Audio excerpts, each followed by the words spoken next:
Having a wonderful day. Hopefully everyone enjoyed the weekend. It's always important to enjoy the time off and away from the charts. So without further ado, let's go ahead and just jump right into it. We'll bring over our monthly chart as we are getting ready to end the month here very shortly. Now, tomorrow's the last day of the month. We can see the current month is inside the previous month's range. Still, not too far off. The previous month's high was at 41.41.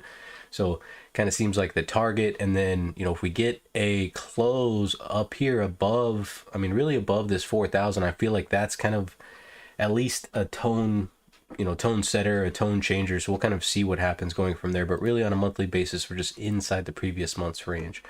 On the weekly time frame, we are one time framing up 1, 2, 3, 4, 5 for the 6th week in a row. You can see we still have this downtrend line from the all-time high, and we're coming right above it. We kind of closed last week's above it, which is a very strong sign. That 4,000, that 38% retracement, even a pullback to there and a buy off of that would still be a strong signal. You can see we've got the what's this apps thing close. We can see just below, we've got the 50 at 40.38. What's that? What'd you say, Kevin? Can you guys not hear me?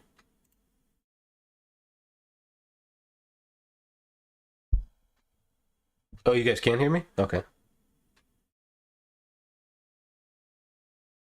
I can't hear you guys at all. I could hear Kevin, but I can only hear. Okay. Yeah, I'm assuming that you guys can hear me.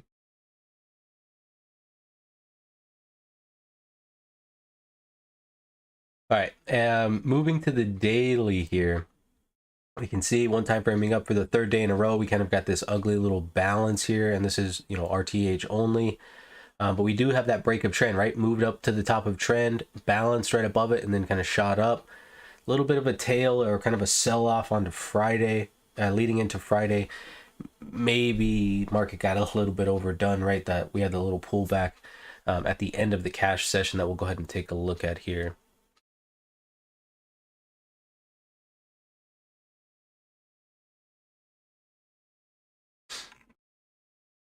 Doped, good morning. John, good morning. Kevin, good morning. Jason, good morning.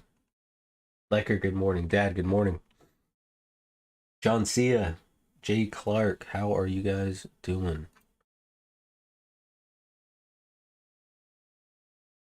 So here we'll jump into the profile here, and we can see.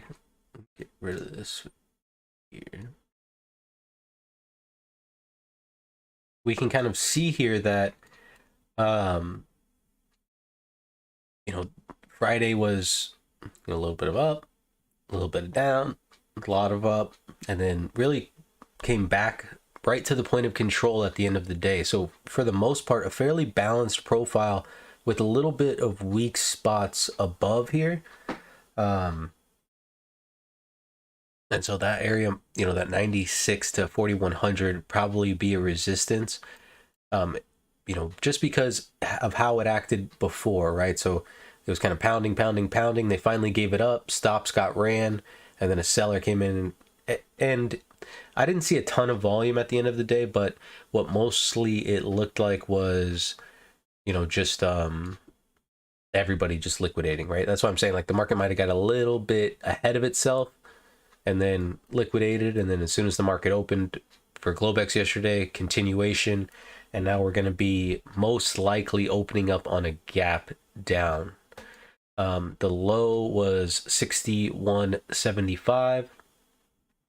So we're looking at about, a little bit less than 10 point range here. And we can see how Globex now has a tail on the bottom leading into a 45-degree angle. And I know that this is not really necessarily like the book standard I guess, but a lot of times when I see a tail and then the 45-degree angle starts to form, you really get kind of a base. And it gives you an opportunity to try to get filled a little bit below value and trade back up into value a lot of times because you know shorts are covering, right? So there's some opportunity built into stuff like this, in my opinion. Not, like I said, it's not something you're going to find in the book. A lot of times to qualified in the book, it has to be just a couple ticks of excess or a poor low with into a 45-degree angle to really express the trap sellers. But you don't necessarily need trap sellers just to make sure that you can buy. Oh damn it! I did want that VPOC there. Oh, I'll just watch it. But other than that, that is pretty much it. We've got the VIX trading at 1837, the dollar's at 101. No real big changes elsewhere. We do have some earnings today. We've got SoFi. I mean, not too many big names today. Tomorrow, when's Snapchat? I think Snapchat's today. So we'll kind of see how that acts. That's like the first tech. And then we get Meta on Wednesday. We also get PAL on Wednesday, I'm pretty sure.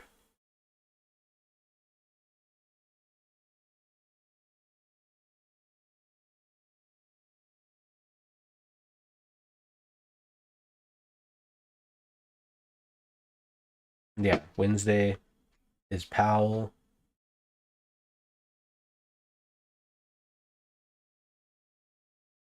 Yeah, and then Thursday we have all of the.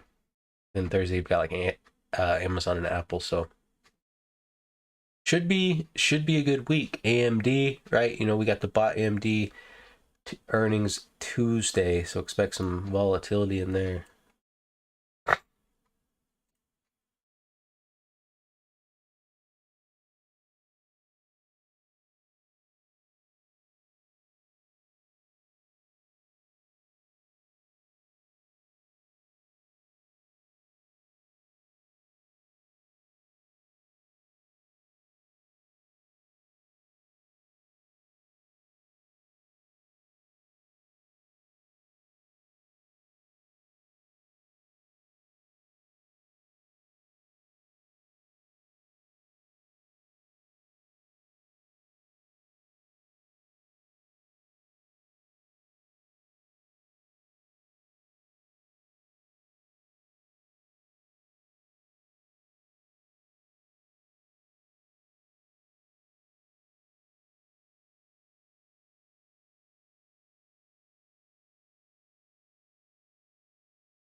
So let's go ahead and assume here that the breadth is going to open up fairly negative. We'll probably have an advanced decline on both the NYSE and the NASDAQ that are fairly negative. The tick is probably going to open up fairly negative, right? Even though it's kind of a small gap, you can see how far down we are from the settle. What we do want to assume is, let's say the initial push is to the downside. Okay, initial push is to the downside. We come like back down into this volume, but we don't take the Globex low. We climb back above that 48.50 area, and then we start to see the tick get close to zero.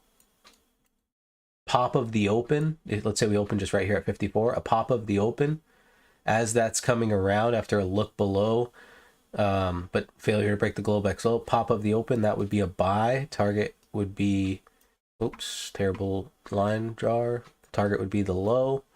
So you're looking at 54 to 61, and then you know, you can probably just go under, like, put your stop under 50. You might miss the trade. It might happen before the market opens up. We'll kind of see what happens, right? But that's kind of trade number one that I'm looking for. And the reason I'm looking for that is, you know, the market closed down on Friday, right? We're like not down, but like at the end of the market, it just got a nice flush. We're opening up red, so we're down. So if we get even more red off the open, you'll get a lot of daytime frame traders that are like, oh shit, this thing's gonna crash.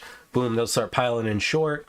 Watch them get stuck and then crack that open back over. They'll still be hoping on, trying to hold that gap off, and we can just run the stops to the gap. Not saying that it's going to get continuation to the upside there, but you know, it kind of would make sense there to give that a go, right?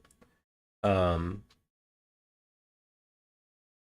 we'll kind of see how that acts. Any little pop off the open that doesn't fill that gap right away, there's probably going to be a fade in there with the stop as the gap fill, and from there you would just be targeting that volume and then the Globex low. We do have that poor low from Friday, so let's say we come down here below they get some selling, it bounces but can't break the open. That's going to be a shortable, and that's going to be trade number two, a shortable pop, and the target would become, well, Globex low obviously, but poor low, using the open as your stop, or you could even use the gap if you're going to be, you know, trying to get a bigger move.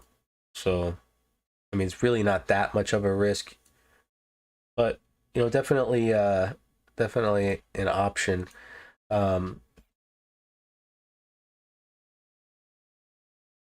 And that's pretty much it. I mean, if it just keeps driving lower straight off the open, breaks the Globex low, I think there's good opportunity to just trade to go get that poor low, and you've got the 200 just below that, so it would make sense to go for continuation. Do this.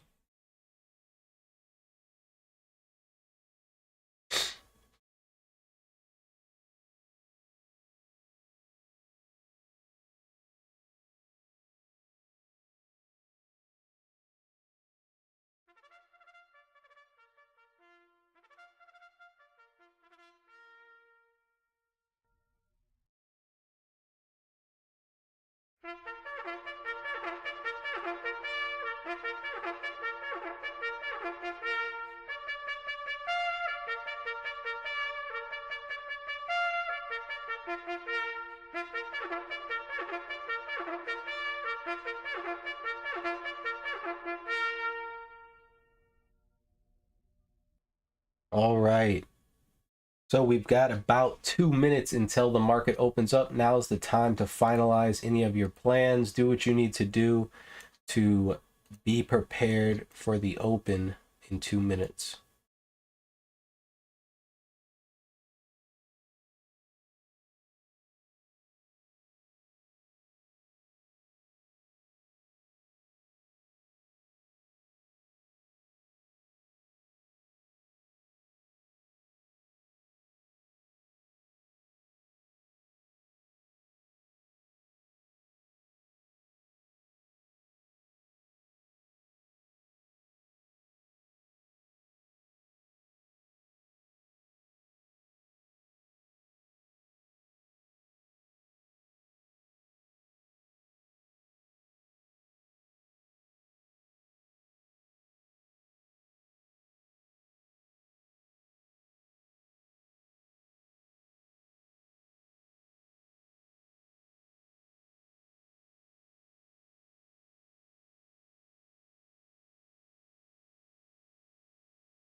All right, here we go.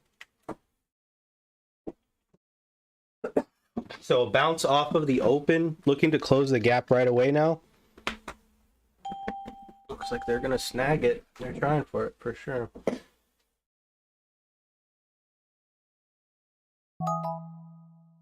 Guys, how's everyone? All right, so I was thinking about this a lot.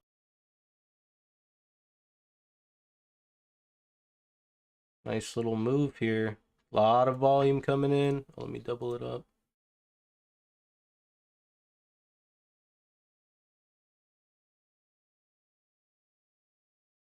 And I have the 1 minute on the down the cash only yesterday because I was messing around. Real quick. A lot of volume coming in. They haven't closed the gap quite yet, but it looks pretty. It looks pretty good. To be honest, looks like gonna go. Getting held up though here.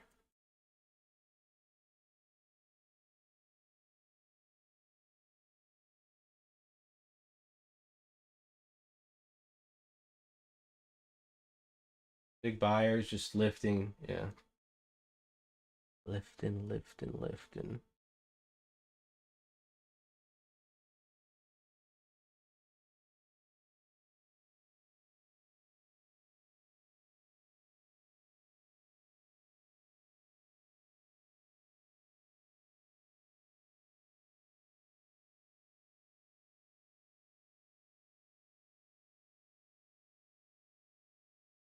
So closes the gap and comes right back down to that volume. So that lets you know, like, you know, oh, I mean, hopefully you guys took profit at the gap fill, but um, look how volatile it is. I mean, it's just bouncing around now. Going a lot of shorts trying to come in right here at the high, but they're just not having any success.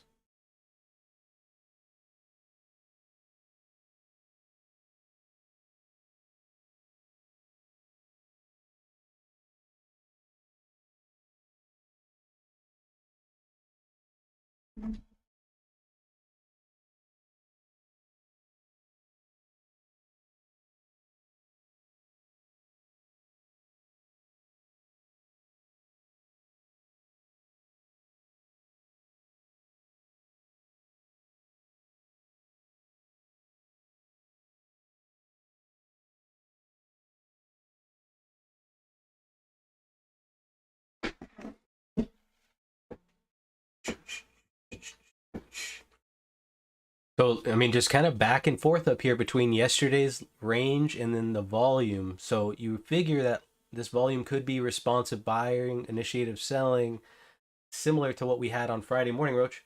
And I guess you kind of have to kind of weigh that in. Really, the only thing that will kind of tell us is time.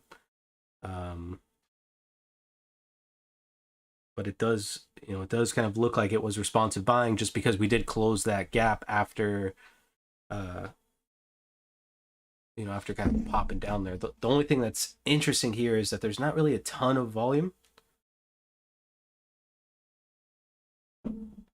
Yeah, not really a ton of volume, and you kind of have like this indecision. We've gone up, gone back down, gone up, gone back down, gone up, gone back down.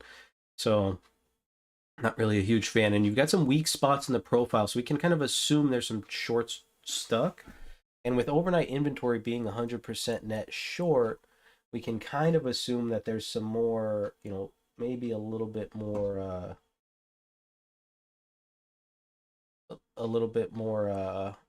shorts possibly starting to get scared if price keeps hanging out up here.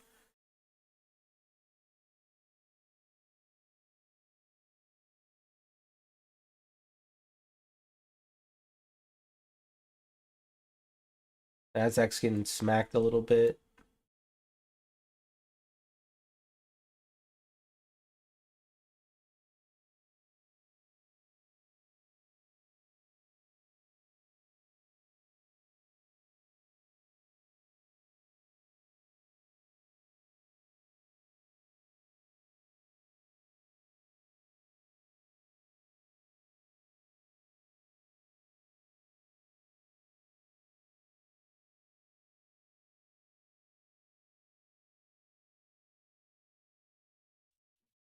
So what's the importance of closing the gap? Is that more of just a psychological thing? The gap. So the gap is just kind of showing you emotion. And so a lot of times, I mean, uh, it depends like how the gap is kind of act. You see the weighted AD trying to go negative right here. So just be a little bit careful as we get back up into this volume. There it goes. It flips positive now. But the significance of a gap is emotion, right? It does show some emotion because it shows that, you know, the market moved a significant amount most times. Sometimes we close on the high or close on the low, the market opens up on a gap, and it's really just continuation of an auction. So you really just take it, okay, well, the auction just continued, and this is the result of that auction. And nice there. Oh, okay. I was just scalping that weak spot right there back into the volume. But sometimes what a gap can show us, especially if it holds, and if we, if we remember correctly, we do still have a gap below us, I believe, somewhere. Where is it? Oh, we had a gap below somewhere. I'll have to look at daily. But that gap is also a form of excess, right? And so what excess shows us, especially on a larger time frame or when a gap holds like that, can show us the entrance of a longer time frame trader or a larger trader coming into the market. So, um, we do really kind of learn a lot of things from these gaps. The only thing is that while we're trading them, because we are intraday traders, and typically we're not really holding positions overnight, most of us, we kind of put less weight on that bigger picture until the next day when we zoom out, right? Because can't really tell if the gap's going to fill, or if the gap's going to hold, I should say, until the day's over, or even vice versa. We don't know if the gap's going to fill until day of, also because we need to see the close, right? Because that's what's going to determine, did they close the gap or not. And they might close it right at the end of the session, who knows. That's kind of what we have to. Is there ever a case where the gap doesn't close? Oh yeah, plenty. um it just depends on the amount of time, but there's plenty of times where you get a market that will gap. And hang on, sorry, I'm trading like a ton right now, so it's getting fucking wild. This market just like is begging to get scalped. I had to kill the boss. All right, stops at 60.75.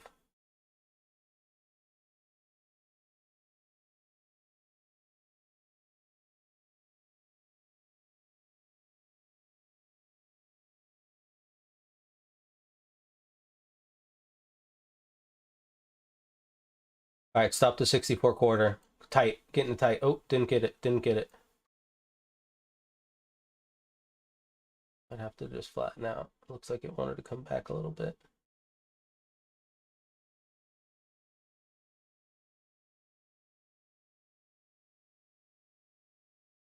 All right, I moved my stop to 63.50. If this thing pops a top, I'll move it to 64 quarter. I tried to move it to 64 quarter, but price had already moved down, so I wasn't fast enough that time.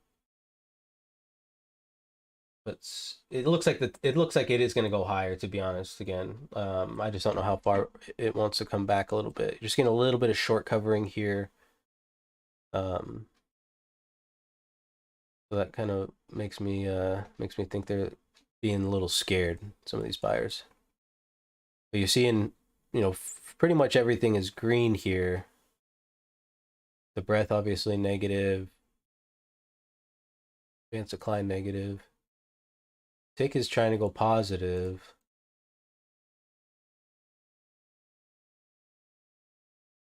But not quite there yet. Still looks good. All right. But yeah, Kevin, so basically like the the gaps, like I like to look for gaps on a daily chart, especially if you just have the RTH session only, because oftentimes they say like 90% of gaps fill, or 100% of, they say like, I think they say 100% of gaps fill over time or something like that.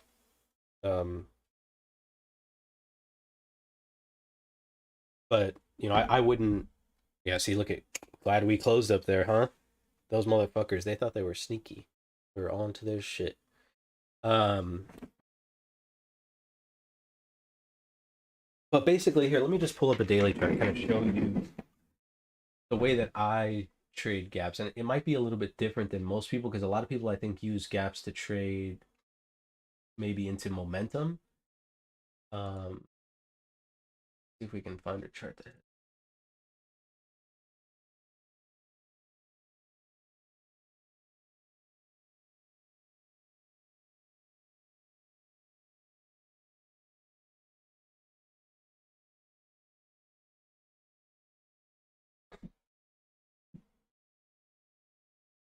Weighted AD is coming down just a little bit here, so just be careful. Tick failed to get above 0 there.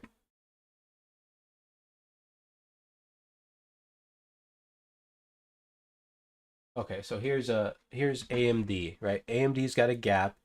You can see right here. So market popped up, has a gap, and then is kind of in a balance, right? Had this big day and then kind of balancing. Really ugly, but that's what it's doing. And you remember I had said that we wanted to sell the 78s against the 80s. I didn't get the chance. But the target was this gap, and that's kind of how I look to see gaps. So if we get a gap and we get this continuation day, right? So this is kind of like day 0. And then the next day, if it doesn't keep going, well, now where do we look to see to have resistance? Because obviously they didn't have enough momentum to get continuation. And so we'll see what happens on the next test, and that's kind of what I was looking for here. And then you get to like I use it as a target of the gaps because you can assume shorts are trapped here when the gap's below us. So shorts are trapped here. A lot of the stops got ran, but there's still people short longer term. And as soon as they get back down to close to break even, psychologically, they're going to buy their position back because they just sat through all this heat, right? They were like negative in the position, negative in the position, negative in the position. They're finally back to close to break even, or maybe they are break even because they averaged in, and they're like, all right, fuck it, get rid of it. And then, that's what happens. And that's kind of how I use gaps. But so, because you can't just like, because every gap fills, right? They say you just can't be like, well, as soon as there's a gap, I'm just going to get short and then event and just hold it forever, and eventually it's going to get filled. Like, yeah, maybe it'll get filled. Maybe it'll get filled in like a fucking year, especially on equities. There's a lot of Apple's got gaps like just down forever.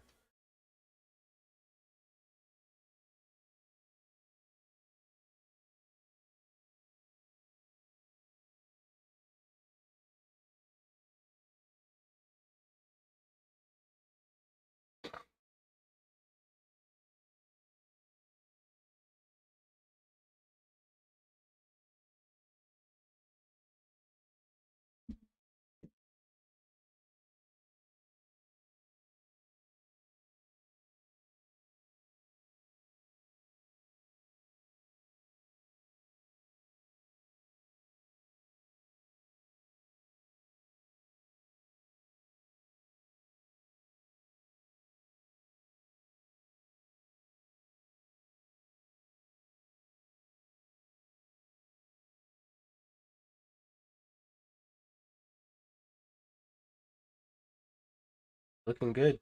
Tech's looking strong. See if they can pop it this time. Nasdaq's right below its VWAP here.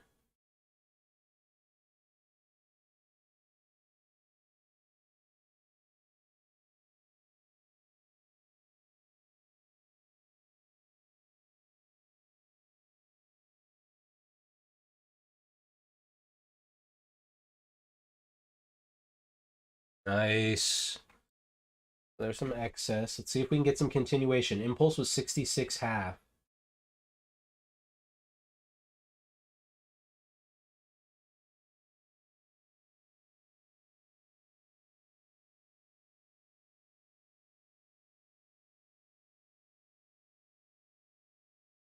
So the target up here is 71.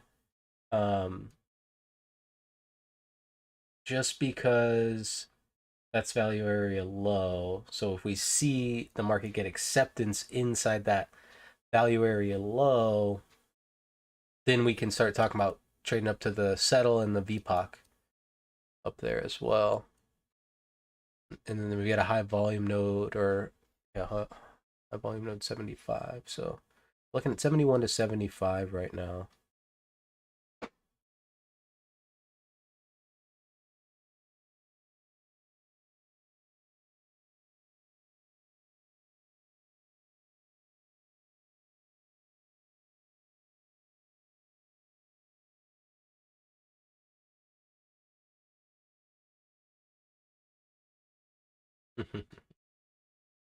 Yes.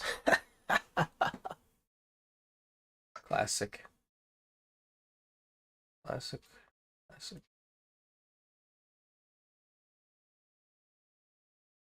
So we're starting to see what looks like a pretty strong short covering rally, right? Because you're not really getting a lot of volume trading in here. After we've kind of broken past the previous day's range, it looks like this extension into the previous day's range is kind of that short covering. So we'll see if we meet some sellers at value area low here. I mean, it's close, almost there anyways, but we'll see if we see some sellers here at value area low. If not, and we start to print the next TPO, really we just watch these weak spots. You've got a weak spot at like around 68 and then another one around 66. So, if they can't push back down below that, you just assume that the short covering rally continues and don't fight it. Why?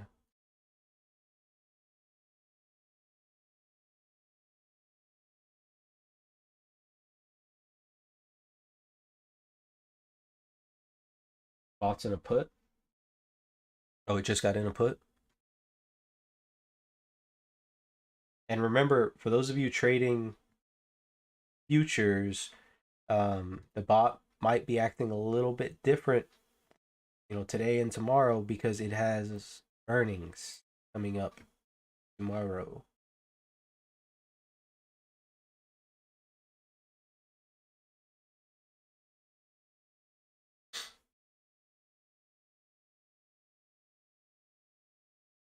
Volume.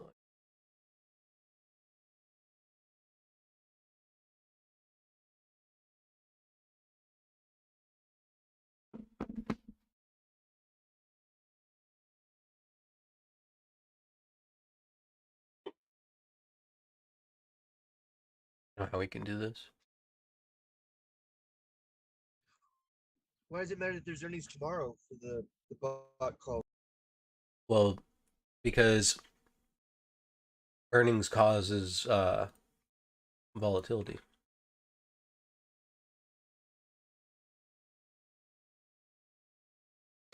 Volume was 137.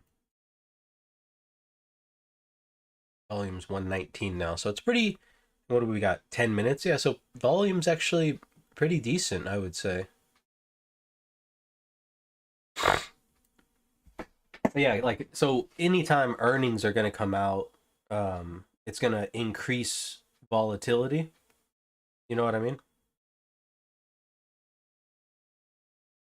Because, because of an expected news event, basically. So it's like, like job numbers don't necessarily affect AMD, like the jobs report, the unemployment report doesn't necessarily affect AMD, but AMD's individual jobs report would, right? So if they come on and they're like, "Oh, we're gonna lay off, X amount of people,"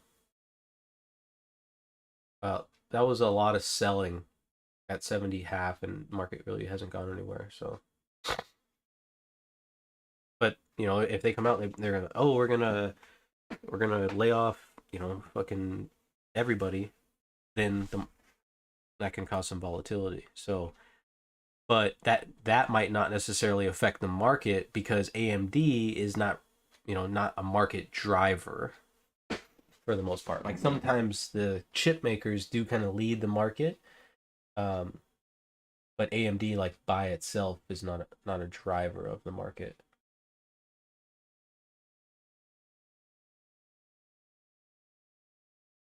And because of the implied volatility, right? Like people are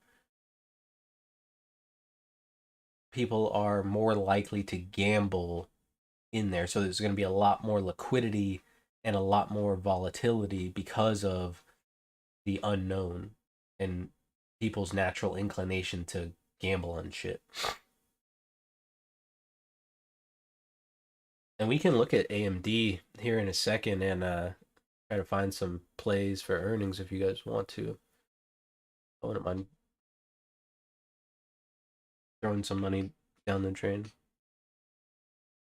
if you guys want. Which is basically what playing earnings is.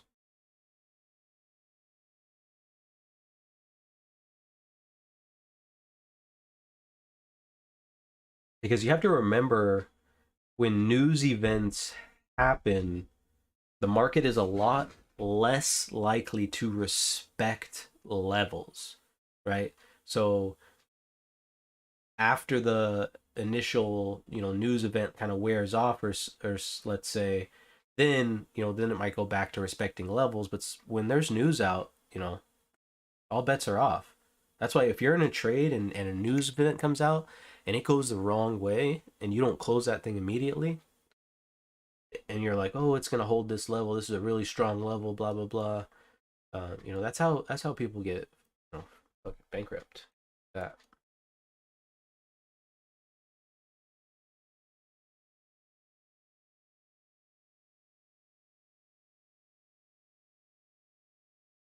And have a week look at this high here. You can see those shorts covering on the 72, and remember value area 71 here. So we're seeing a little bit of selling coming in below that short covering.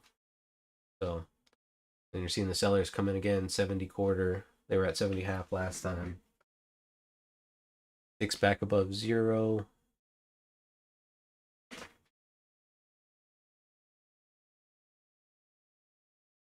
The VIX actually jumped up to 1962. It's at. The Russell gap down hasn't closed its gap. The Nasdaq as well opened on a bigger, or never mind, it's a CME gap.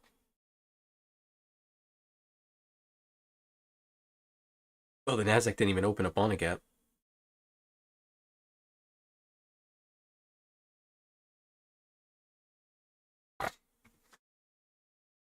So are you staying away from any options plays this week until earnings come out? No, I play some. I like to play some earnings plays. Um, yeah, see, there's that fucking seller, sneaky fucker.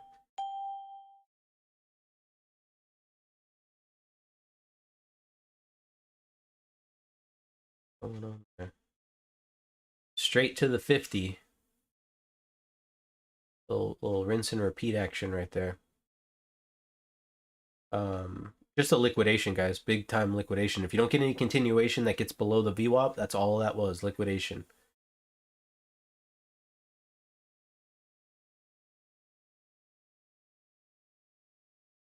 VWAP's 56. Yeah, if they get below that VWAP, then we might get some downside running, and look at the weighted AD and watch the sector boxes. If sector boxes start to roll, just, you know, don't get in the way.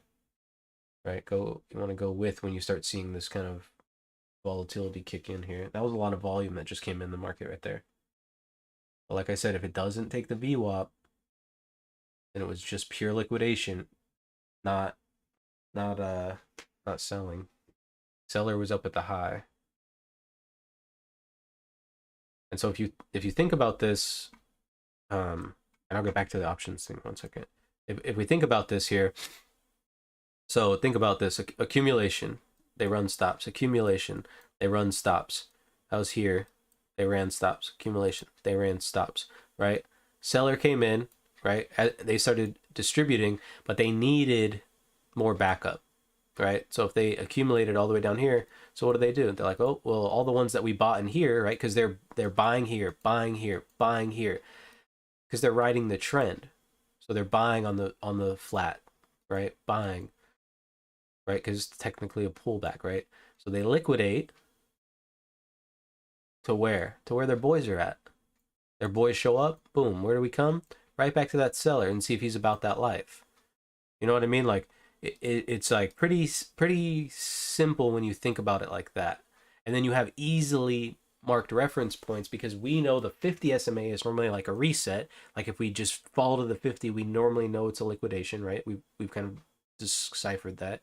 And then the VWAP we know is the middle line on our tug of war rope. And if sellers can't even pull the knot to their side, well, then they're fucking, you know, bunch of sissies on their team. They're losing. We're about to fucking yank them into the mud.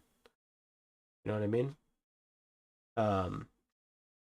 And so, you know, that's kind of how that play goes there. Just fucking gives out free money sometimes. But yeah, the options I like to play. Bitches in the mud, exactly. I like to play earnings. Typically what I'll do is I won't open a new position on a Monday unless it's like Monday at the close. Just because Monday's kind of always all over the place. So Monday late in the day is a good time to look for options, I think. Because a lot of times, sometimes they'll do like some premium killing on Monday. For earnings on Tuesday, they'll do some premium killing, or earnings on Friday, they'll do some premium killing throughout the week. So you want to make sure you're patient and get into that good position. But really, like with earnings plays, unless I'm going like real cheap and trying to gamble, which I will do, like if my week goes well, you know, like if I'm having a good week trading, then I'll be more inclined to risk a little bit more. But I just call it a gamble because I'm, you know, being honest with myself. And then if I'm having a kind of a shitty week trading, you know, even if I want to play earnings, but I'm not doing real well trading, then I just won't play earnings, you know. If I'm not feeling the market, then what's the point of putting on more risk, is kind of how I look at it. So but if you wanna look at anything, let me know. Because I probably will play AMD. Just depends when.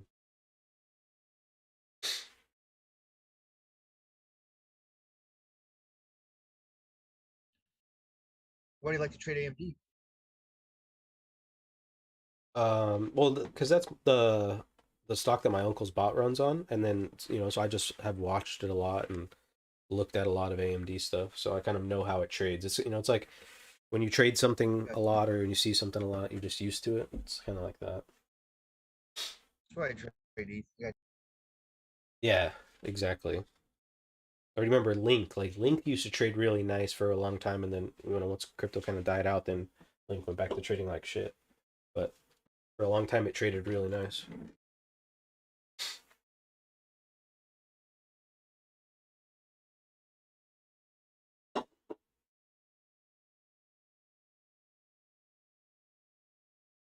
Volume coming in right there. Here's B period. We're covering right off the B open. Looks like that seller decided to cover for like a couple points there. He covered on that 69.5, so for like a point. Trying to sell higher now. It is weird how some things respect the lines and some don't, you know, so if some Well, it really just depends on who's trading. You know what I mean? Like a lot of times when markets respect trend lines, it's because shorter time frame traders are trading the trend lines.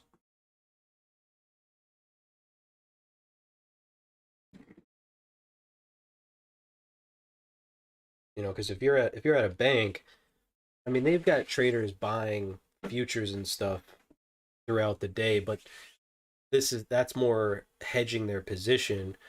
You know, when they're getting into a position, I mean, one, their positions are complicated as fuck. And two, a lot of times these banks are really trying to sell as much premium as possible.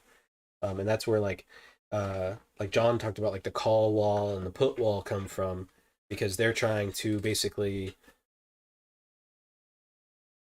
take defined risk really and get money up front for it. Because they know that most options expire worthless. Nice pop.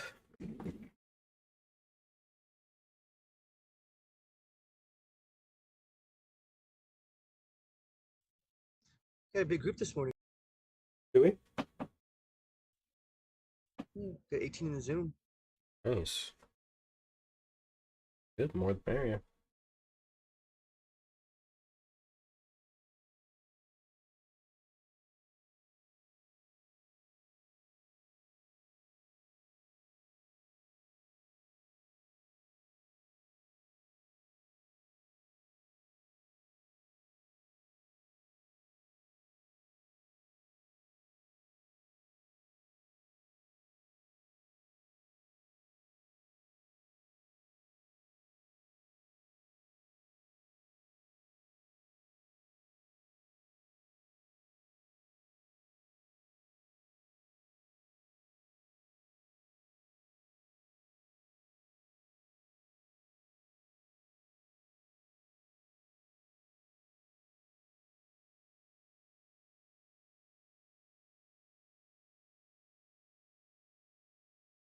You're running along from 5150. Oh damn.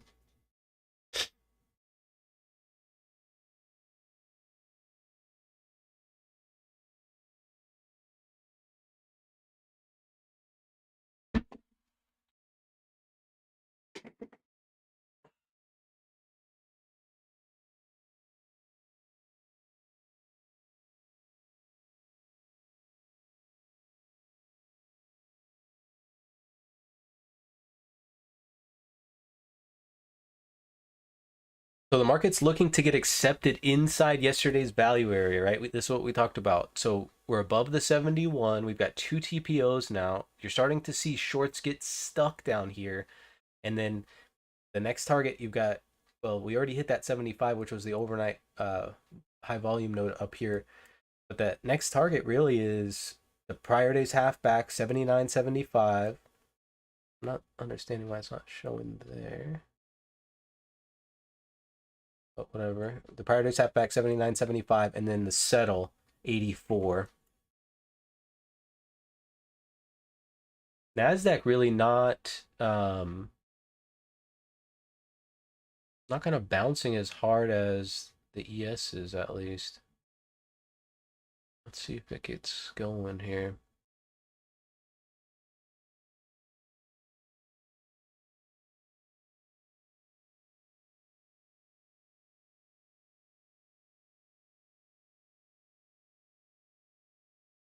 Tick's looking pretty decent.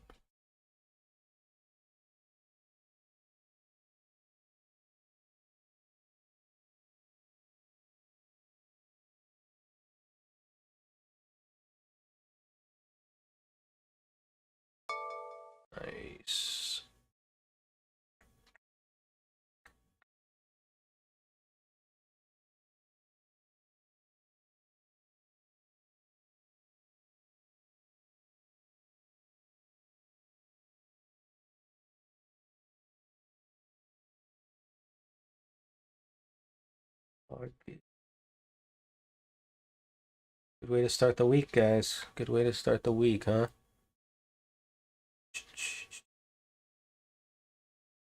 Let's see what kind of selling we get at this prior day's halfback. If we get a lot of selling up here, we might want to bail. A little bit of short covering here finally coming in at 77. Or profit taking, I mean, not short covering, profit taking right there. And you see a little bit more there as well.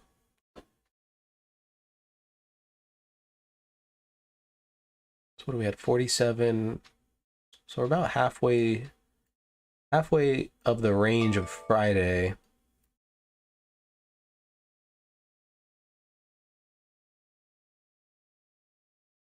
So what if we do it like this?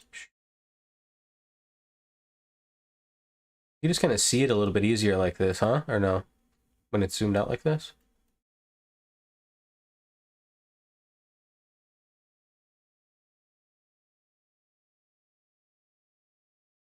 Well, it's just when it's zoomed out, so.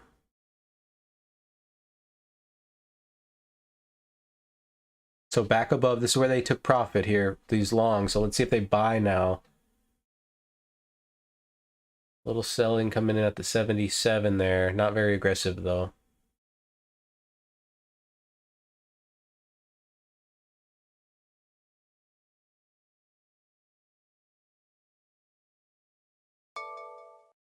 Yeah, I am. Yeah, especially after the sellers showed us how weak they are on that pullback. I mean, I'm always kind of a little bit bullish, probably. And patient as fuck. So. But yeah, Bitcoin looks good. I was looking at Bitcoin last night. Oh, you fucking stupid. Oh, I got backticked on one of my lots right there at 76. What a pile of shit. Alright, well, only one lot left then.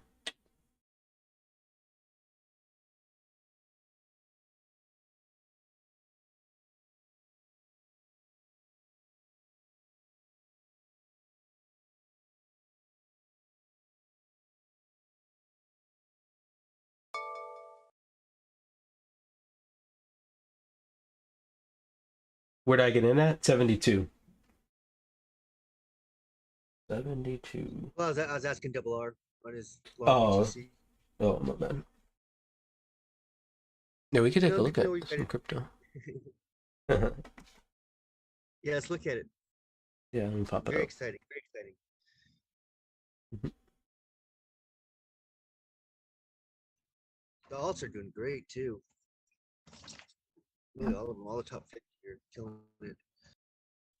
And most of them needed 10x just to get back where they were. So they got a long way to go.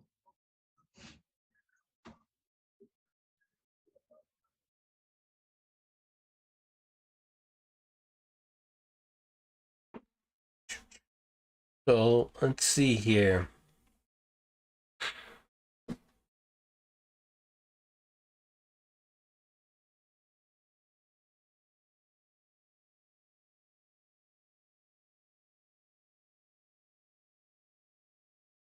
I would say Bitcoin doesn't look as strong. Your first long was 23,164. Oh, so you're pretty much, yeah, flat.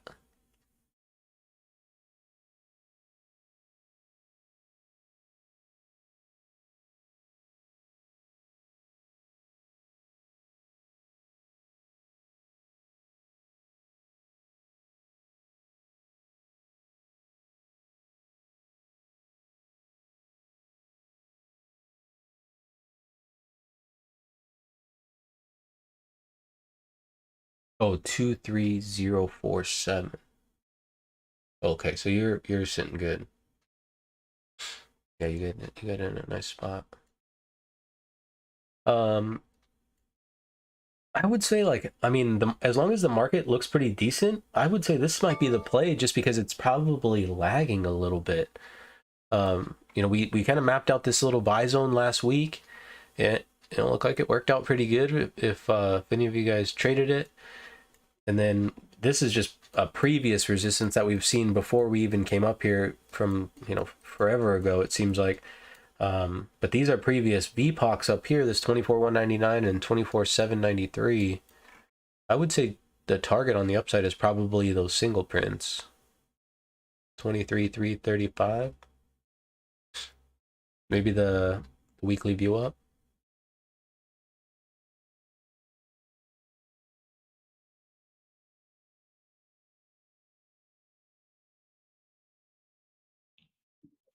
Look at Ethereum. Oh yeah. It's got some good moves ahead.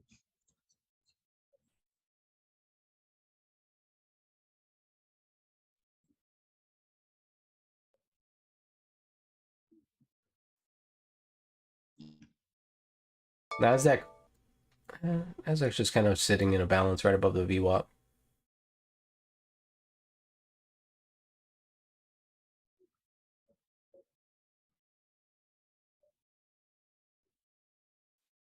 Yeah, look at that breakout. That was nice.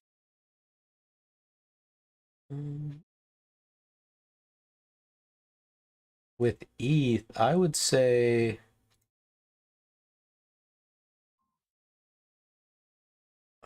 down here is probably our best bet to get into a pullback. Depending upon how much you wanted to sit through it or how patient you were, there's probably some opportunity like right here as well.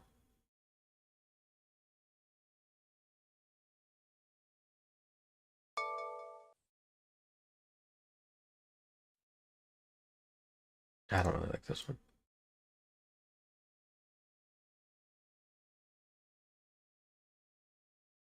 Yeah, I mean it looks pretty strong. I think, you know, I think we might see some selling into this week because of Powell, right, into Wednesday. So maybe we get some opportunity and the ETH comes down close to that like 15,000 level or 1,500 level. You might even have to make this a little bit bigger too. Oh, whatever.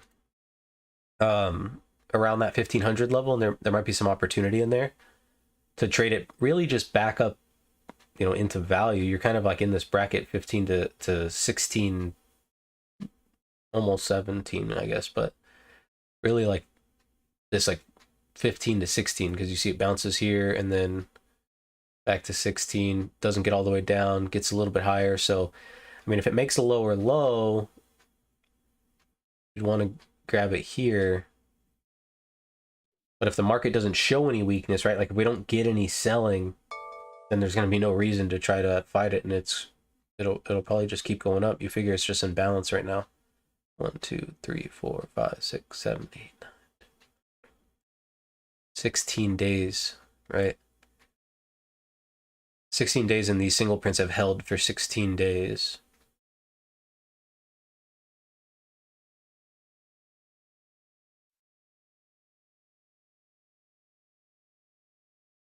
Yeah, I mean, it just seems, I don't know. That's a tough, ETH is a tough one just because of how kind of balanced it is. It really was kind of the leader though for a little bit. And then Bitcoin kind of, you know, remembered that it can move as well.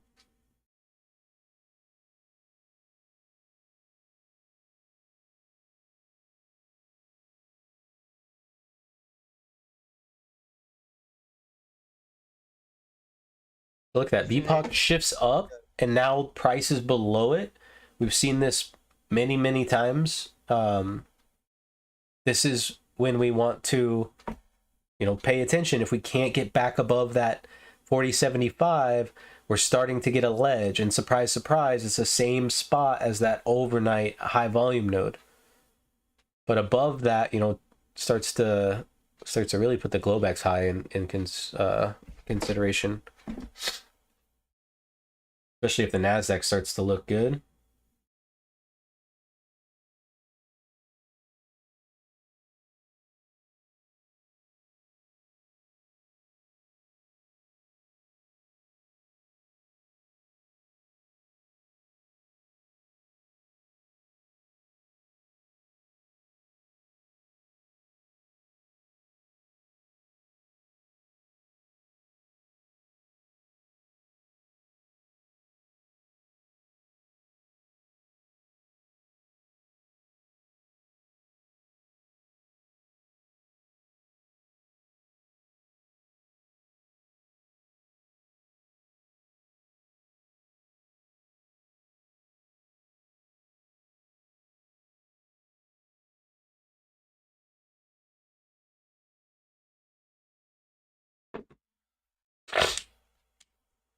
Look at that, some selling actually coming in, right?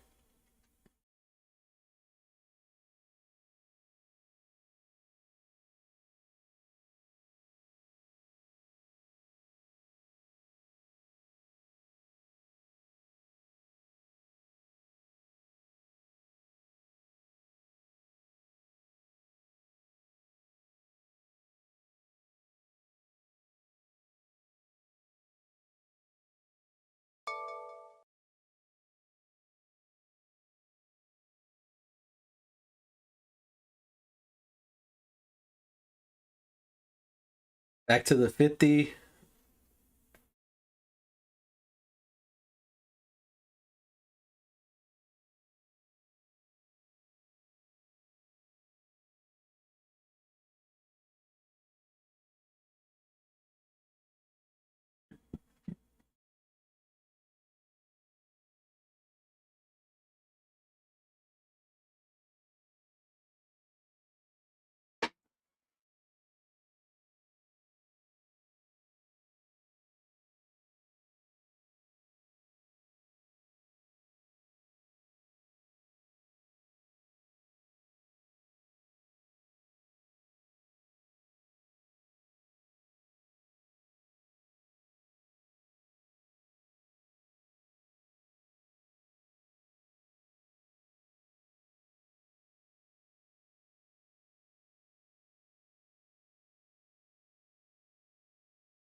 So look, this is where we look to see if the VPOC shifts down. If the VPOC shifts down and the market gets above it, we can expect it to trade back into this kind of weak spot up here into the B excess. If the VPOC doesn't shift down and this thing keeps kind of bleeding out, expect this weak spot below to get tested. We've got a 25-point range, and so far we have value overlapping to lower, and I mean, for the most part, we rejected off of that Globex high volume node. We got inside of value, got accepted, looked in, and kind of got rejected off of value or off of volume before the previous day's half back. So we would have to assume that this is an initiative seller sitting in here at that 75.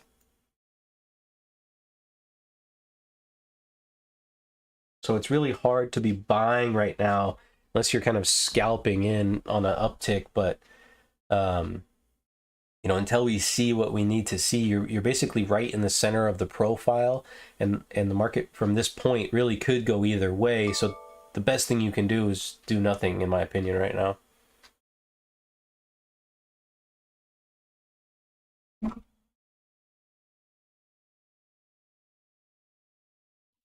One of those best trade is no trade.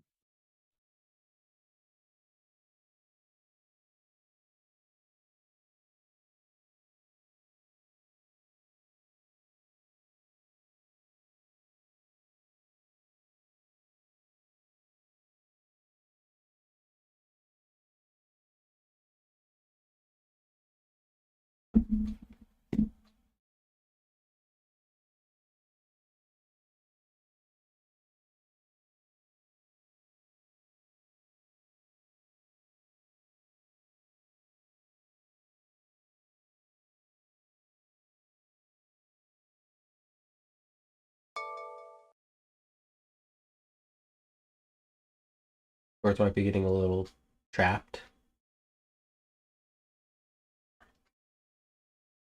Yeah, that's what I'm saying. Like, it's like either they're getting trapped right here, and we're going to see a VPOC shift down, and the market's going to bounce, which is what I agree. It does look like that.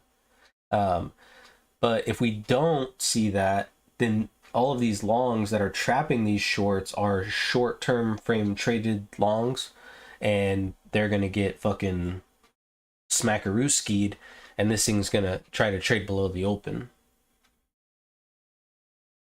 But, so far the sector's, still looking pretty decent. Remember, we opened up much, much lower, though, so...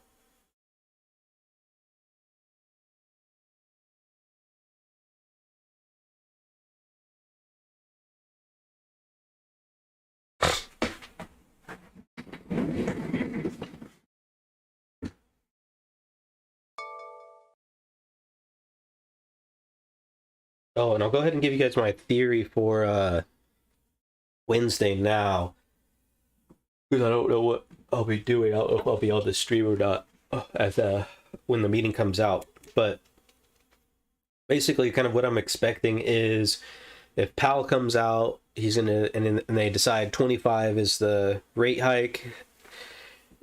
I think the market will pop, and then maybe bleed out a little bit, and then it'll depend on the earnings the next day, right? If Amazon and Apple have good earnings the next day, then maybe some continuation to the upside. If not, then it rolls over. If he does a surprise and we get the 50 basis point raise, I think the initial reactions to the downside, and then with the Apple Amazon earnings, even if they're bad, I think we get some more initial downside, but don't go too low and people start buying it up. And my reason being because if he raises it a half basis point, basically that puts them close to their target rate, and so we can't really expect much more out of that, you know. So it's like if he's already where he's saying he's going to, then things can only get better from here, right?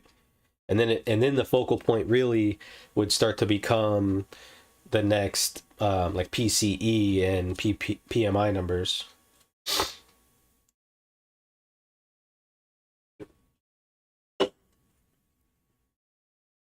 And Powell's been quoted a couple of times on the PCE being more important. That's why I really like that PCE, at least for Powell.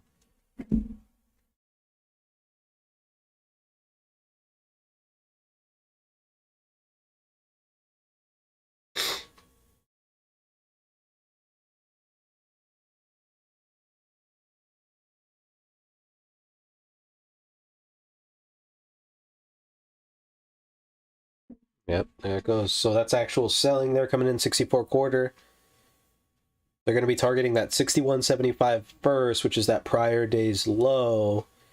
And then if they can get that area, we should see some more liquidation, and then it will kind of just be, you know, the target's the open for sure, but it's going to have to eat through some of this volume down here. So Nasdaq's getting smashed.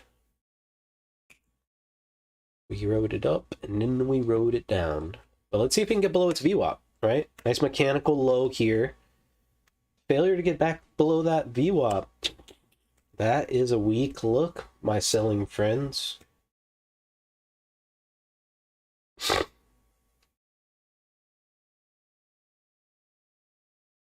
See where the point of control's at? 68-ish. Watch that level. Any rally that doesn't get above that, you can sell. Any rally that does get above that, you could probably buy.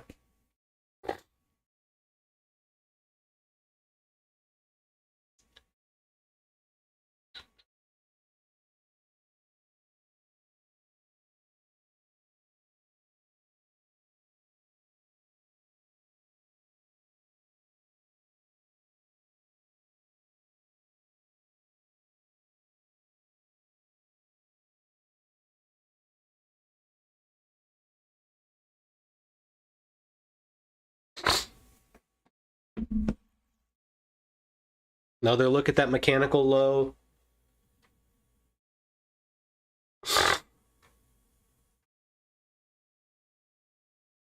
Remember, these sellers are targeting that 61.75, and they are fucked.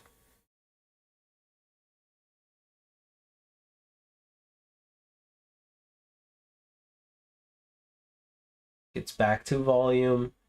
Little offer on the 66.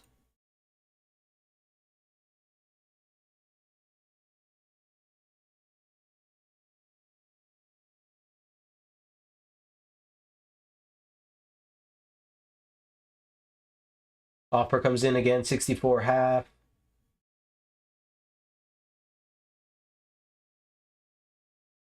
If this doesn't break this B low, I mean, I will be, and it doesn't look like it's gonna, but like, I mean, you might get a bounce, like a decent or a bigger bounce. There it goes. Come on, you guys have got to get it.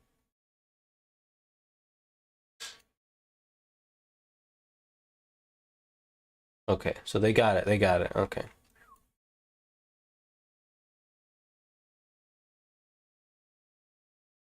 Another mechanical low.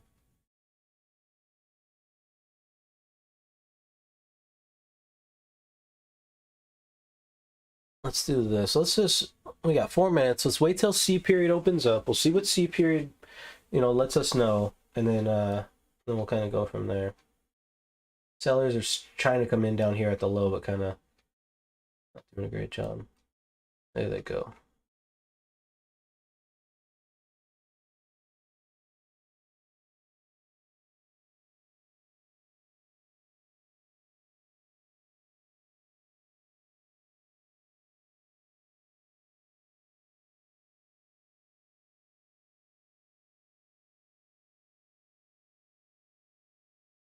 All right, 3 minutes. 3 minutes. I'll be right back.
About 90 seconds.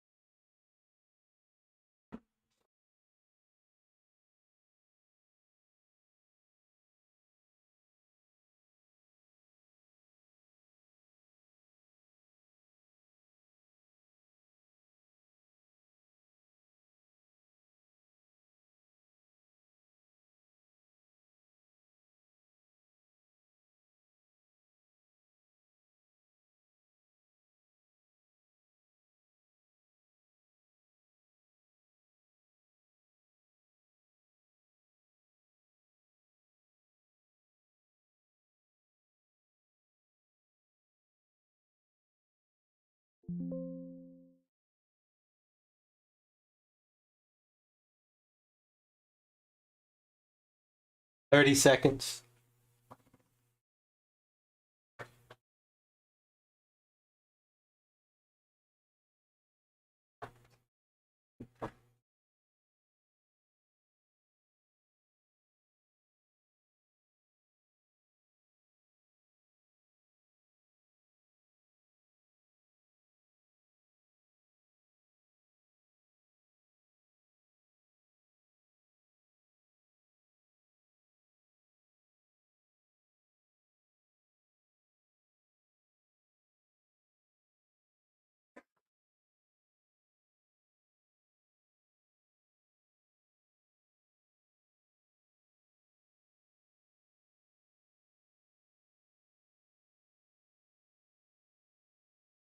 So C period opened up, went straight down so far.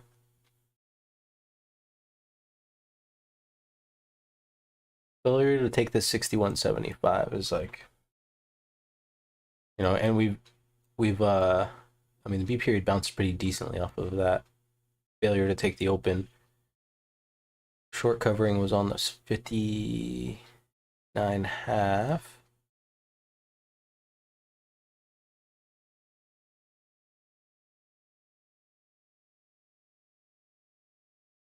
Coming down to the VWAP here.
Yeah, Nasdaq looks like fucking shit, though. You are correct.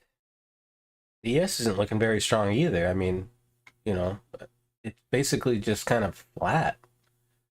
Kind of had like a move up, and now we're kind of back in the middle.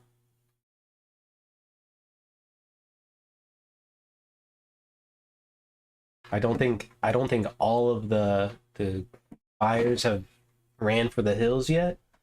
Um, I think this prior day's low is really going to be our pivot. We're seeing our point of control finally shift down here, and if we start holding above it a lot, that C high starts to look pretty juicy.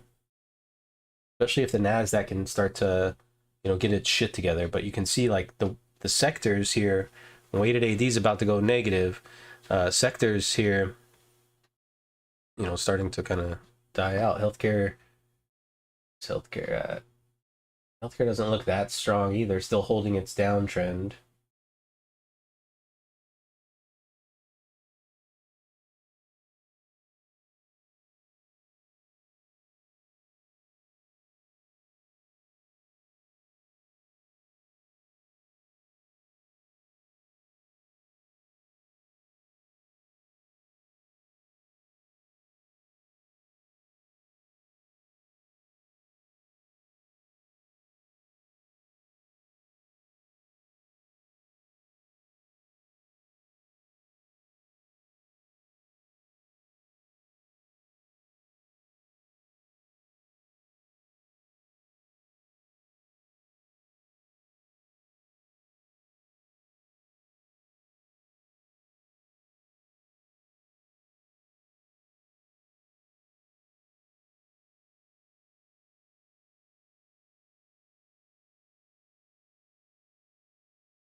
So there goes C breaking the B low here, looking to see if sellers are willing to move down and offer this price lower.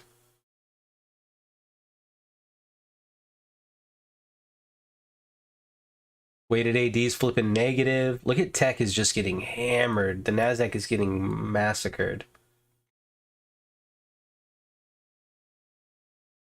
Momentum's picking up to the downside. Tempo. Notice the tempo as we're hitting towards the open now.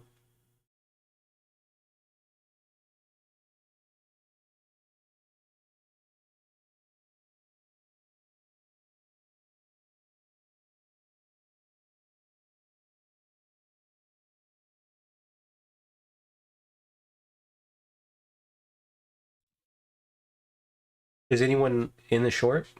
Did anyone take a short? Bot's in a short still.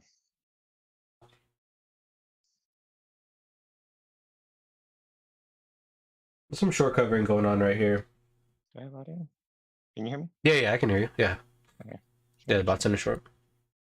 Yeah, I got into a short way early on. I was, in fact, I screwed up. So I actually programmed it to be able to do NVIDIA over the weekend. And then evidently there was something that I was testing and I forgot to untest it. And so it opened up and got into 7 contracts of NVIDIA. And I was like, shit. And it got into short, which is what it's supposed to do. But I closed it out and it had a loss. And I was like, yeah, whatever. But now it's up. Like, I would have fucking killed it. NVIDIA would have fucking killed it today. But whatever, I'll take the hit. It's my own stupid fault. I think I'll end up at a wash anyway between what AMD makes. Well, I may even end up between what AMD makes and what NVIDIA made. Or NVIDIA lost, sorry. But I'm ready, dude. I'm ready for this thing to be full bore. Yeah. Hell yeah. John B, you took a short? Nice. Well, We saw. counts are pretty Yeah. clear. 1 in 94. I don't know what they Yeah. say. What does it say on the channel? Something similar. 0 and 122. Yeah, counts are showing solid trend. Anyway, sorry, go on.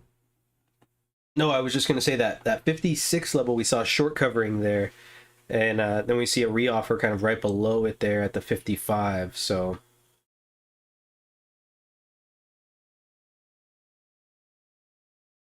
it looks like some sellers are, basically selling right above the open.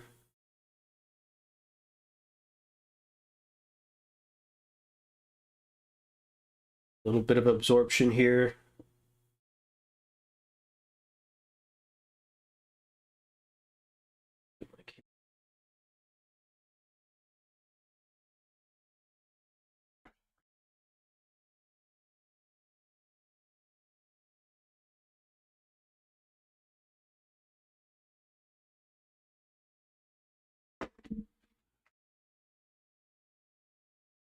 So that would qualify as excess there. You're getting a lot of selling here, but yet the market just moved up, 2.5 points. They need to come down and they need to just hammer this thing down. Not taking that A low and leaving another poor low. Because remember we have a poor low right here.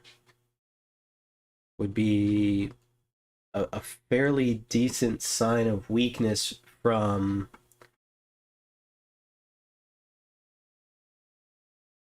the sellers.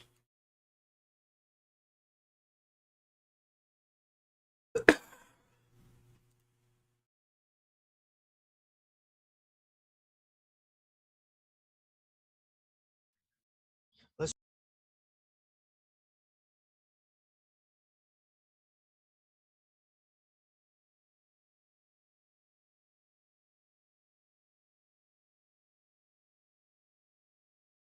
There they go.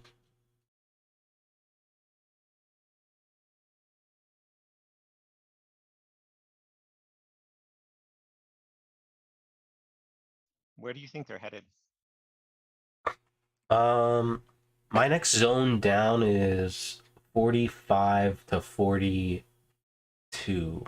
So that's kind of where I think, which is just like right above the Globex low. It's like see where this 45-degree angle kind of just dies off and then we get the excess. I think this is an area where buyers, have an opportunity here to be responsive. And if not, then they could just target will be that. I mean, Globex low first, 40-40, and then the poor low. But I think what was the put wall was 38.15, so it's way down there.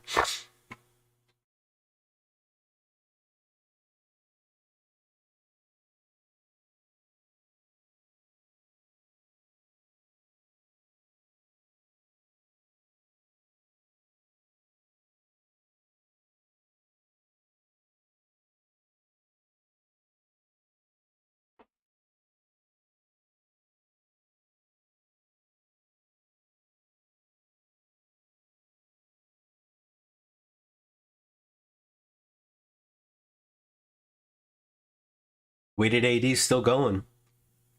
There's really no reason to cut this yet.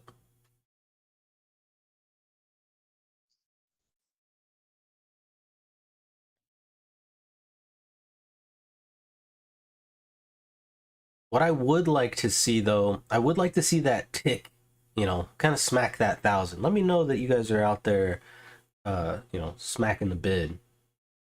Let me see that aggression from you guys, because right now I'm not really seeing it.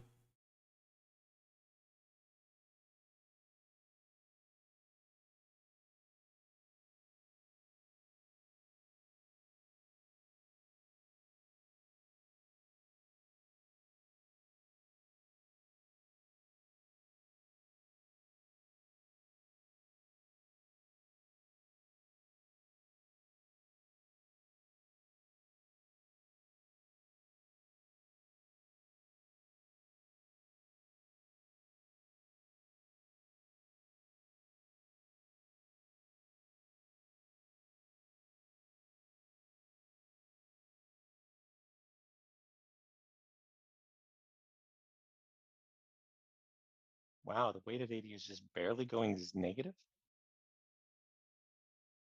The weighted AD, it's been negative for like the past 2 periods. Oh, those are 30-minute candles.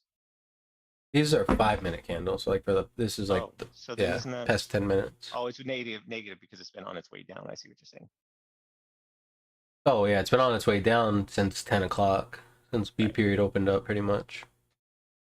Okay, that makes sense. That's about what I'm seeing on my chart, so that makes sense.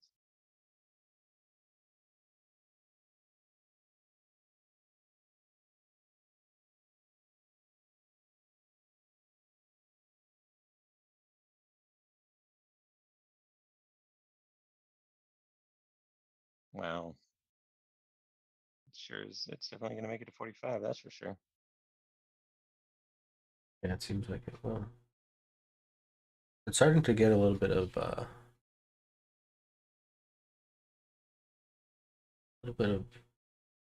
of fucking scary ass shorts trying to cover down here.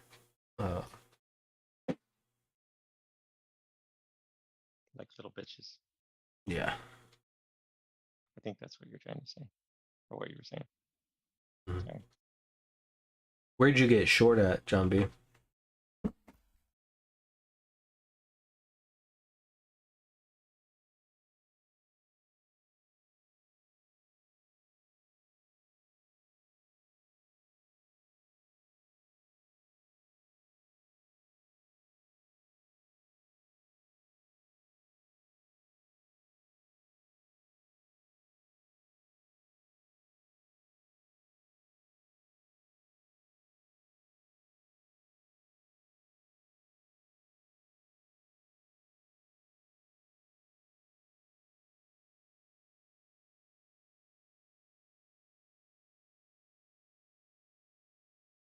So ES breaking the low, NASDAQ not breaking the low here. 20 contracts traded on that low tick.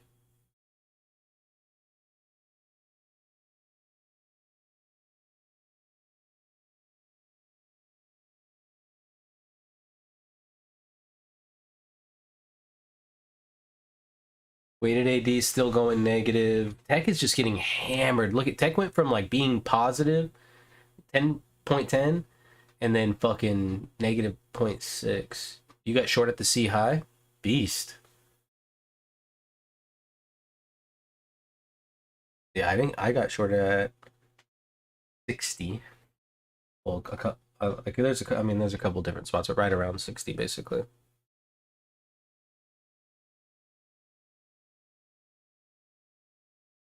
Still going. There goes the NASDAQ. Is NASDAQ breaking its low? Nah, didn't. I tried it again, but just kind of double bottomed it.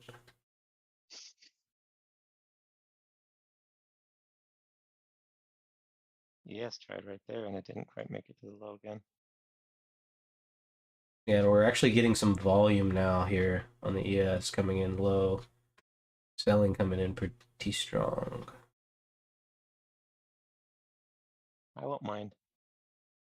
Just saying. Yeah, me neither. Ready.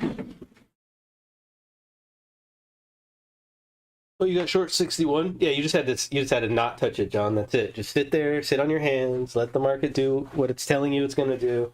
It's yeah.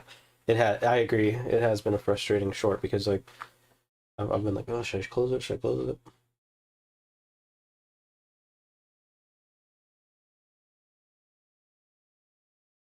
So all that selling just came in. Nasdaq did make a new low, but just barely. Now we're seeing a little bit of a Nasdaq bounce, I think. Oh, nope, nope, it's going. There goes the Nasdaq. Nice.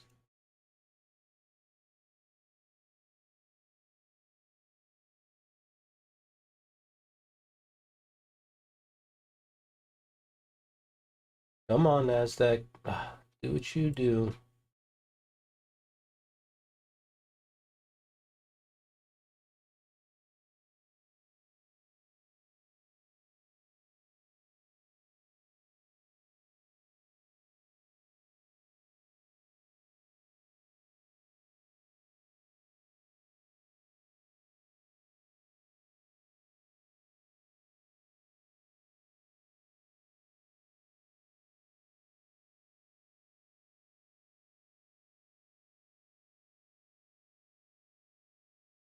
Watch if it gets above this volume that came in here, guys. Around this 40-50.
Yeah, me too. Yeah.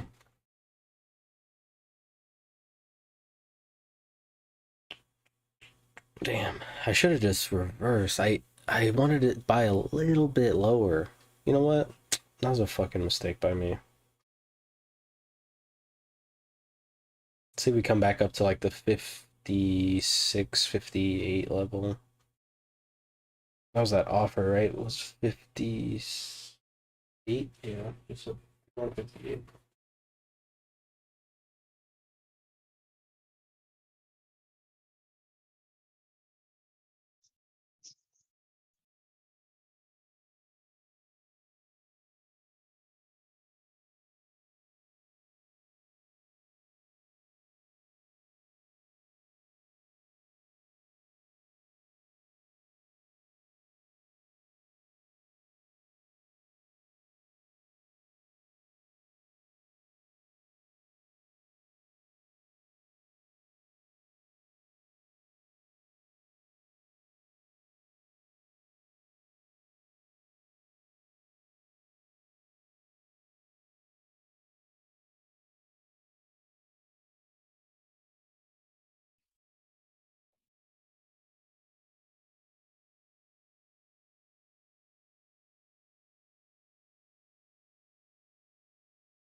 The way I'm kind of thinking about this is like any rally that doesn't get into the prior day's range is shortable.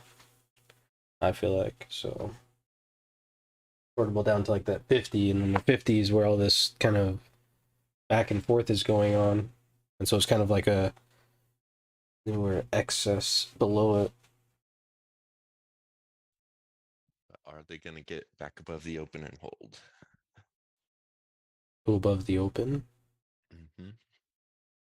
I don't know if they're gonna hold though. That's the thing.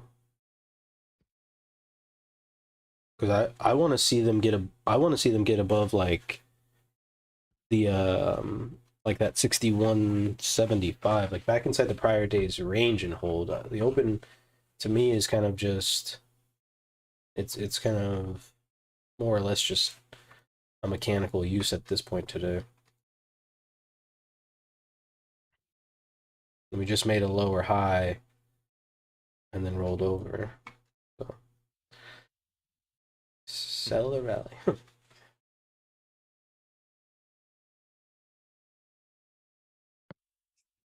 And then so now here we are back down to this volume. And this will be kind of the key here is like, do buyers step up again and start buying this thing up, or is this the continuation zone?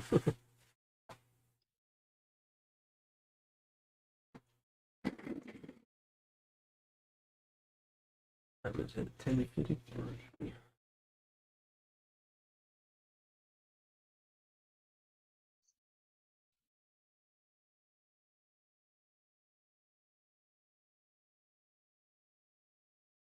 Of course.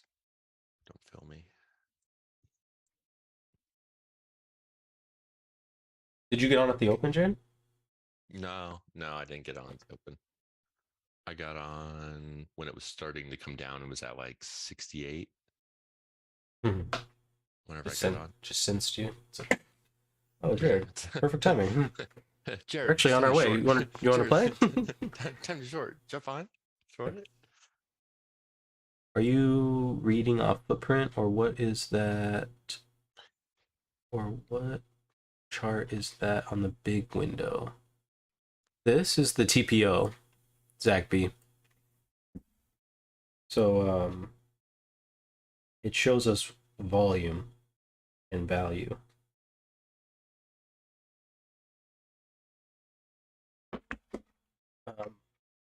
So I guess it's kind of like order flow. I do watch the DOM, and then I have like a longer term 10-minute auction footprint that I like too.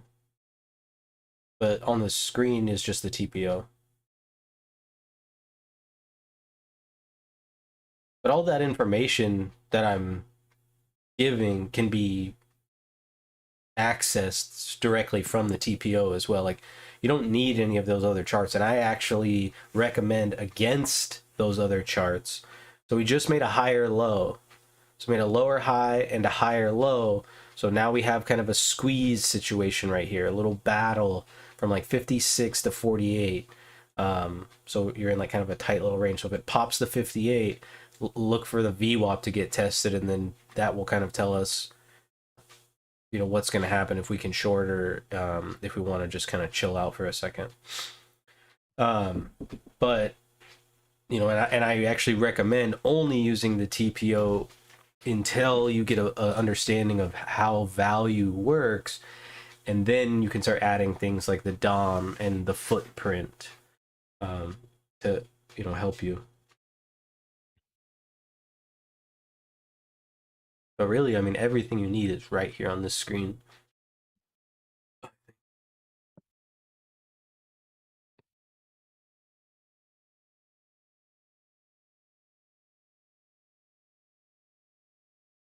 But I do have a custom chart book, so if you do have Sierra charts and you're in the Discord, Zach B, you can access my chart book for a small fee, of course, of free 99. Gotcha. And and I've broken down the footprint to make it a lot easier to understand for those that are newer. it really helps you track the auction and really helps you ignore spots that in other times you might be like, oh, this is a good spot. But really, it's not a good spot. It's a bad spot.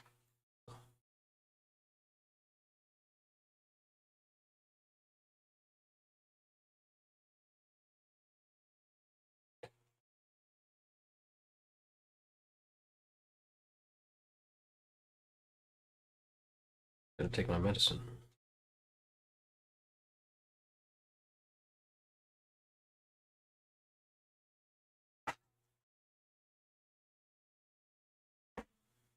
Hey, Roach, do you know if I have to get a permit to basically to add what? Do you know if I have to get a permit in Scranton to add a room to the house? Like if I put up another wall? I would If you're like- assume because the Scranton's a pain in the balls, but I wouldn't get nothing. I would just do it. But, Yeah. Well, but the thing is, you've got fucking, I've got fucking Johnny Law for a father-in-law who doesn't like breaking any fucking rules at all. But I'm gonna turn my I mean he's really cool, but he's like yeah, you just get a permit. And it's like the permit would be like $75, you know? But it's just the principle. Thing of it is you can open a can of worms when you get a permit. That's why it's not the money. Throw the $75 at them. Yeah, don't come look at nothing, you know. But if they come and start busting balls, you know. But what I'm saying is you do it without the permit. If they come, then you get the permit. But hey, what are you trying to do? Oh, I'm just gonna turn my garage into an office, but I'm basically just gonna stud it out and then insulate it and then just turn it into like an office slash. All inside the garage on the inside. Well, just like the back half of the garage, because the front half of the garage I still like. It's all indoors, so it's not. You're not extending onto it or nothing like that. No. Yeah, it's all inside. For that, Brad. You only need it if you're adding square footage to the home. If you're building with inside your outside perimeter walls, you don't need it. How the fuck do you know? Shut up. Because my dad's a contractor. No, but I mean it's all joking with you, but honestly, it's all depending upon the county. That's right, exactly. Because I would agree with Jared. If they're doing it indoors like that, they won't. I don't think they. I'm not gonna. Unless you're putting. No, you got to be careful when. Now, if you're gonna wire it, put electrical, go in your box. It's already my garage is finished. Like I have a finished garage, so I'll only be putting up one wall. Yeah, I definitely wouldn't get nothing. I wouldn't. You're not like putting. You're not like adding a new room or any changes, anything like that. Yeah, it'll be like a room. It'll be like an office. It'll be an office and a gym in my garage, and so it'll stay insulated and warm. Because right now my 2 walls of my garage are finished, and then one of them's concrete, and then one of them's the garage door. Are you gonna make the garage door a wall, or are you just gonna leave it a door, garage door? No, I'm leave it. I like the garage door. But that's the thing is my wife wants to get rid of the garage door and then just like turn it into a wall. But if we do that, then we definitely need a permit because then people can see us doing construction, you know. And I've always lived by the rules of, you know, that's a fucking. No, the rule is that's just bullshit. It's my house. I bought it. I can do whatever I want to. I own this land. I've got the deed, like, in my house. The county doesn't even have it. It's mine. This is mine. And so, like, I should be able to do whatever I want to it. If I want to cut the forest down behind my house, well, guess what? Cut them down. No one should be able to say anything. That's kind of how I feel. You know what I mean? Like, they shouldn't be able to say shit. It's my property. The time when it comes into play when that's not necessarily the case is, for instance, if you wire it incorrectly and you created a fire hazard and it's going to burn down all the houses or whatever, or start a forest fire or whatever, that's where those regulations come into play. Yeah. For putting up a wall, not as much of a deal. Plumbing, because of course you have issues with, how that water is handled inside of the house and then outside the house. And then of course disclosures when you're selling the house, and then electrical.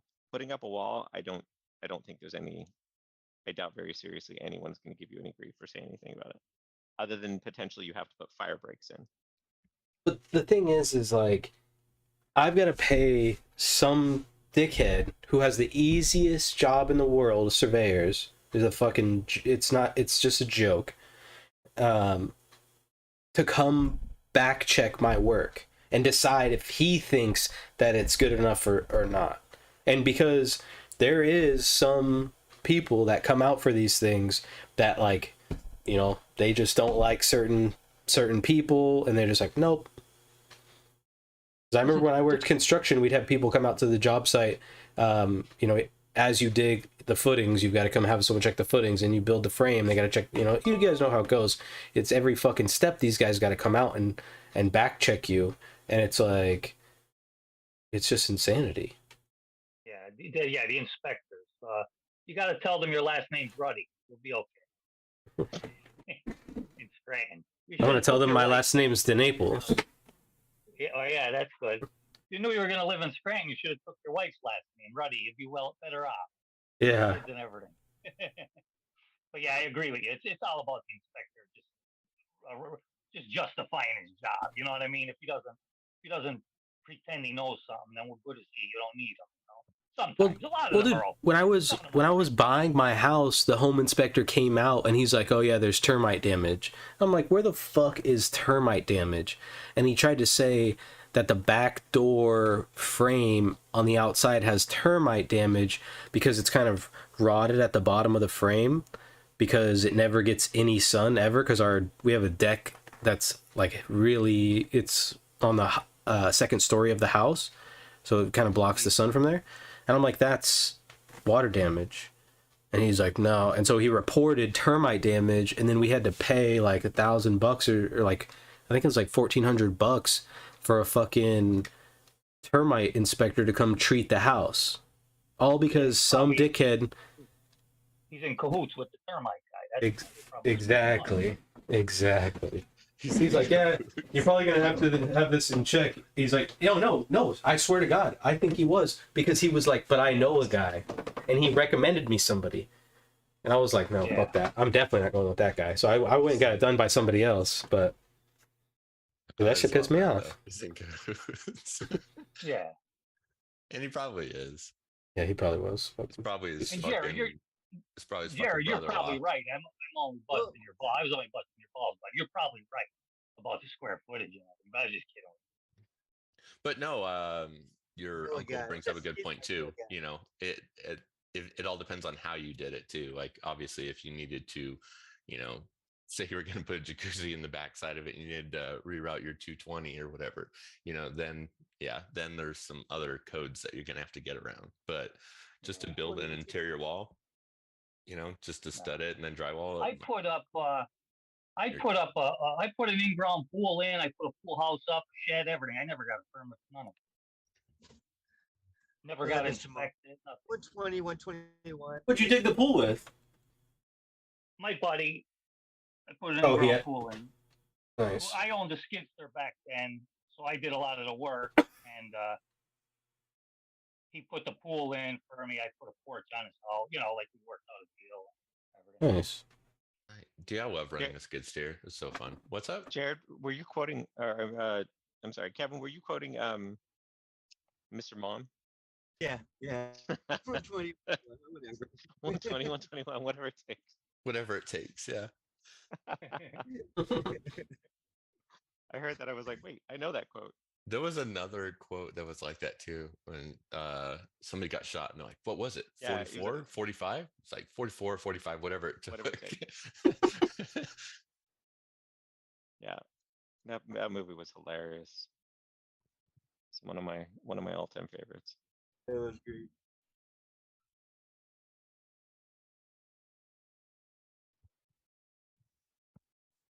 I still wonder if we're gonna go up to that VWAP right here, but it's not looking promising. Looks like we're gonna come back down, but could go up from here.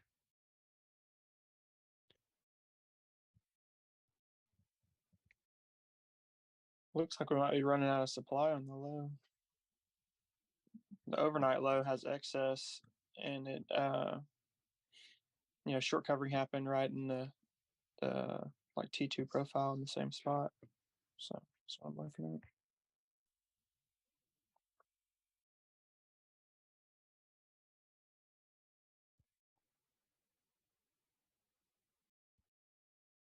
I guess I'll just have to say that I have a permit. Like, yeah, I got a permit. Yeah. Well, I'll I just got a do this. permit I'll before I do got the my screen. license. I'll do the That's pretty Scranton good. thing. They'll be like, "Did you get a permit?" I'm like, sure. Who's gonna ask you that though? Like nobody's gonna be If coming. somebody says, if they say something, first of all, you just get the permit. But the best thing to You say is, don't. "I'm You going to guys work don't my-" understand.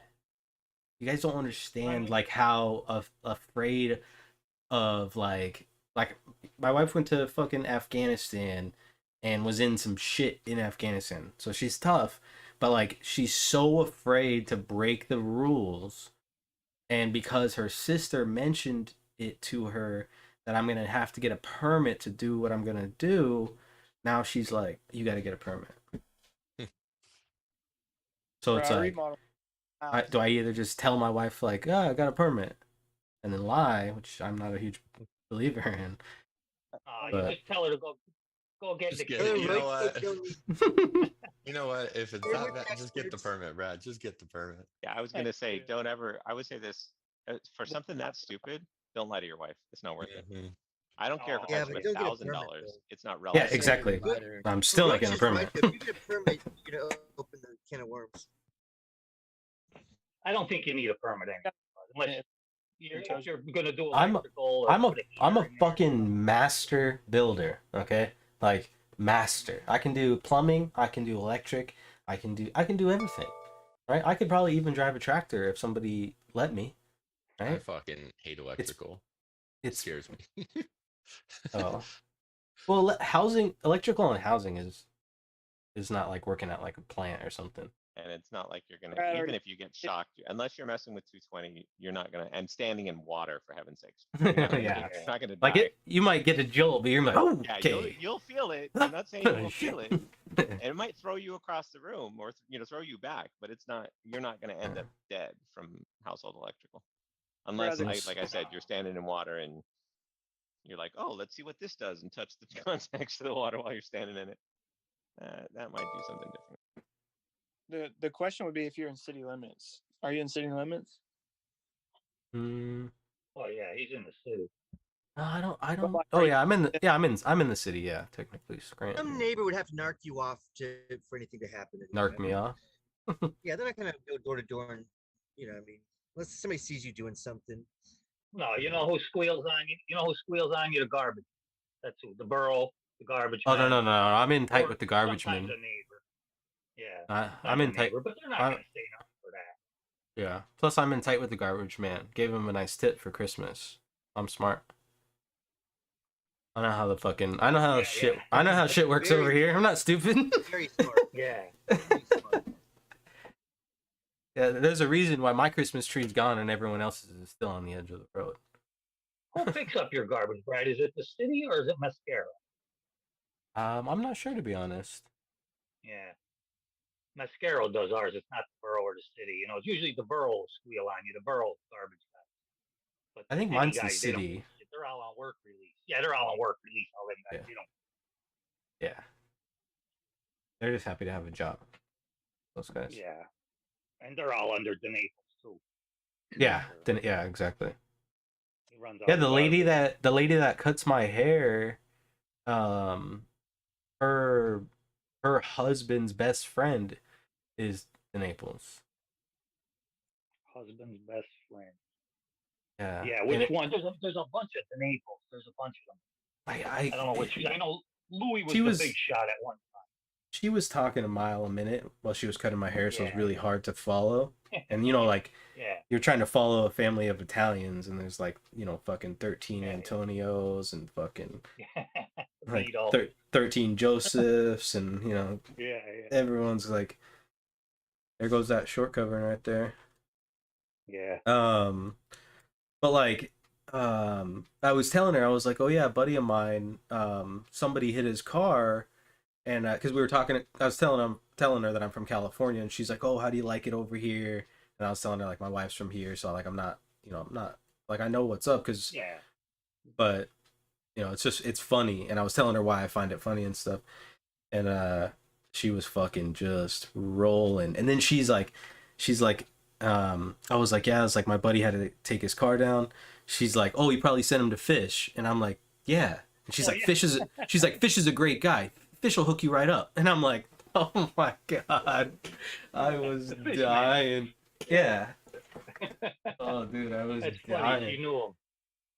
Like a TV show, bro. Yeah. Yo, Yeah, it's a small. It's a city. I mean, like it used to be a really big city back in the day. Like Scranton used to be like would swell to like over not a really big city, I guess, but like it would back then it would swell like over to 100,000 during the day. And now it's at like a little bit over 60,000, 50,000 or something. But it's really old school, and there's a lot of history in Scranton. Like if you look up a lot of like mob stuff, like if you go to the mob museum in Vegas, Scranton's right there on the fucking board, big black letters, boom, Oh, Scranton. yeah. Yeah. I know, like even like Old Forge and Pittston. Like, don't get me wrong, you got a lot of guys that we're all Italian, but you got a lot of guys that pretend they're mobsters. They act like Yeah. they act like this. They're idiots, But there Yeah. really was years ago. There really was a lot of shit here, like Buffalino, Russell. Buffalino, yeah, out in Pittston.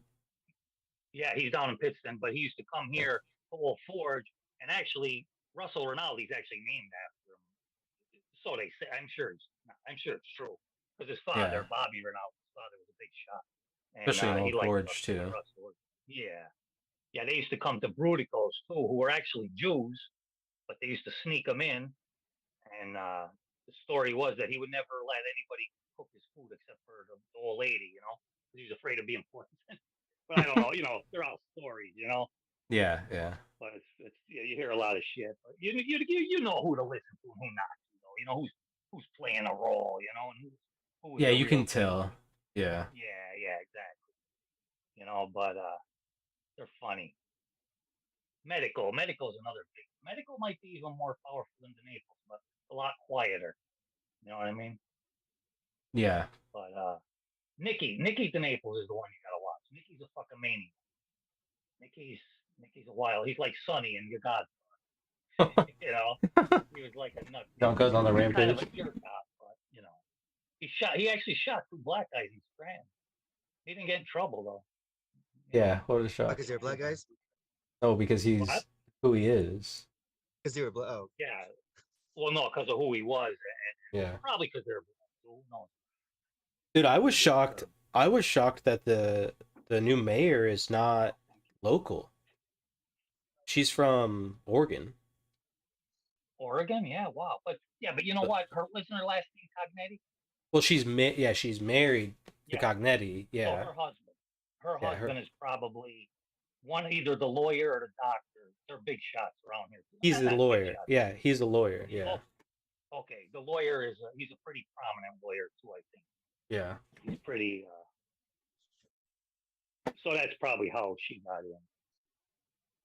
But like you said, an Italian name in Scranton, not that easy to get in. Yeah. I guess times have changed. But what was that popular mob show? Sopranos? Yeah, that was good. I was just thinking about that. Except for the ending stuff.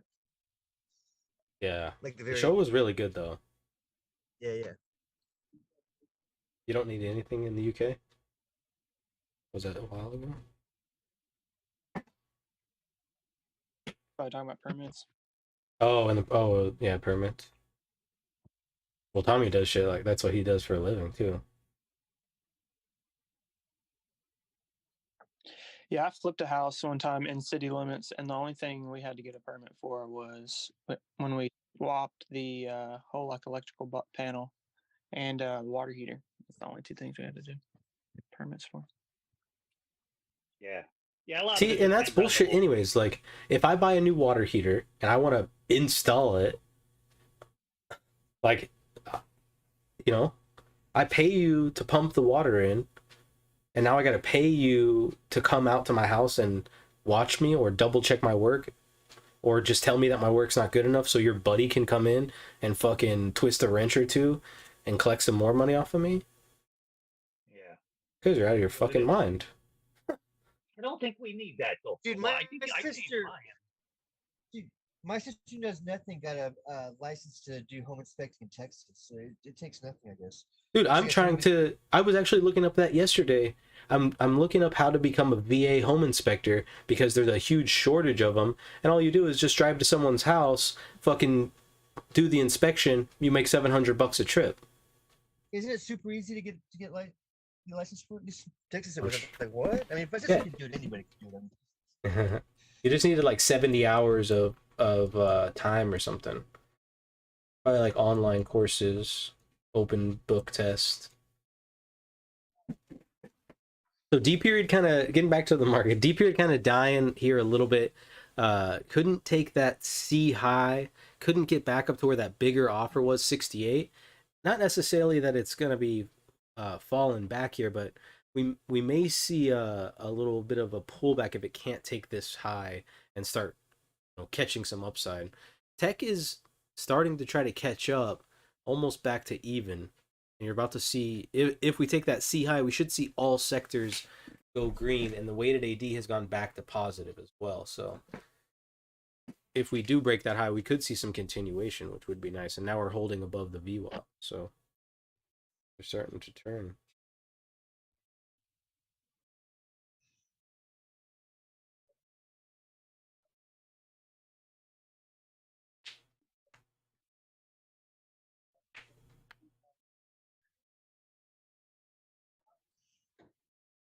Pretty good size range too. 30-point range. Yeah. I mean, honestly, like before COVID and stuff, this was like normal. Like a 30-point range was about the range of every day. Because it's relatively the ATR on a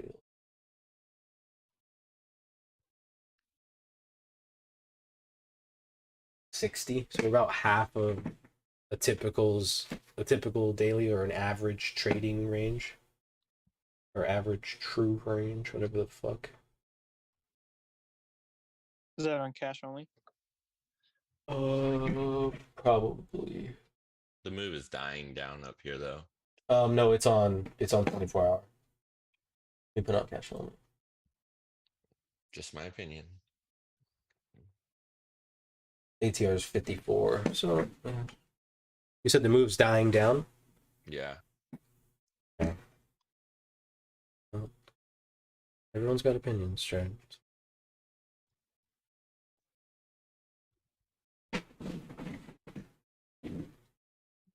And basically, it'll just be that VWAP. Pull back to that VWAP. If they can't hold it, then you kind of have a little bit of a trend to lean on below the VWAP, but below the VWAP, it's kind of like, I don't know if I really like the market anymore, you know? So you kind of have a little bit of space right here that, could be a buy, but really if they break that, there's gonna be targeting those previous little swings. And if you were to draw a little intraday fib, that's probably about halfway. And you can see like where that last offer came in. Same spot right here. Boom, boom, boom, boom, boom. So they've knocked on the door 1, 2, 3, 4, 5 times. Good odds that that thing gets broken.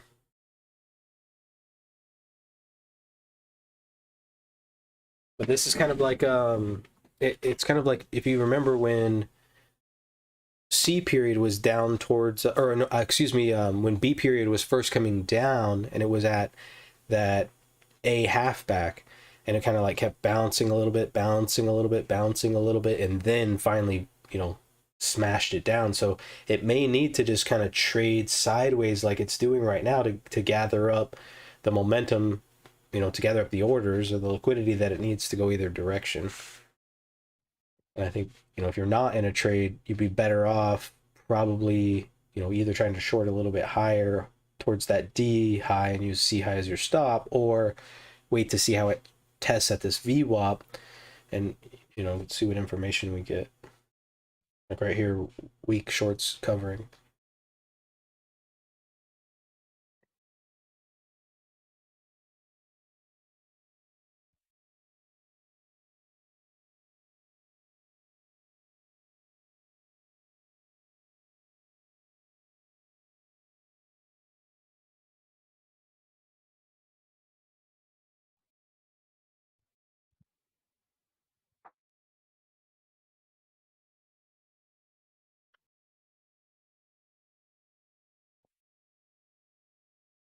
Having the TPO on a one tick really makes it look like it's moving a lot, and it's not. So Yeah. what I'm gonna do is just change it back, and we'll just live on 2 TPOs. What's that? So when it's on one tick, it like makes me emotional even when it's not even moving because it just looks like it's running or something. But it's like, oh, it only went a point and a half. Yeah, exactly. And then you like look over here at the 1 minute, and you're like, that's not doing anything.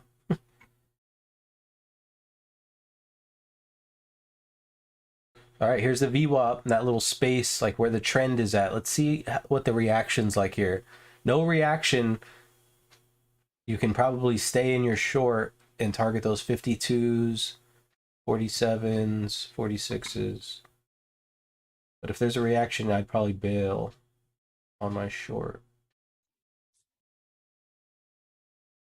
And I'm not necessarily looking, to buy right here, just because I want to see it get back inside that previous day's range.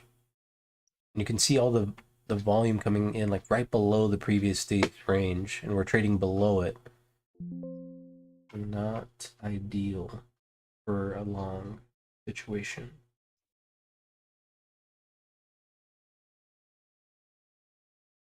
Two.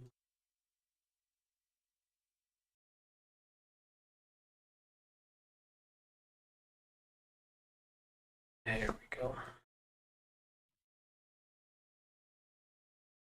Much better.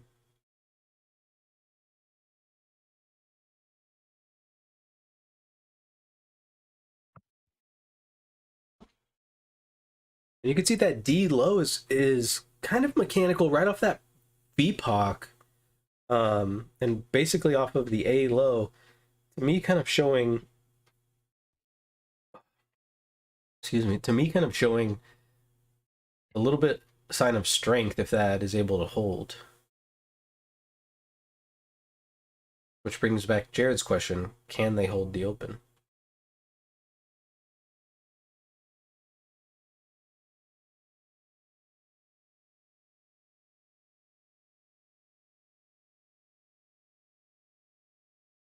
Yeah, I was kind of thinking what you were thinking, Brad. If it can just if it kind of bounces off that A low, then I would probably think we're going to go all the way up. Yeah, I agree. Yeah, at least above this DC high. Maybe reoffering around that 70 that bigger volume was at. But we really, we're one time framing lower, kind of.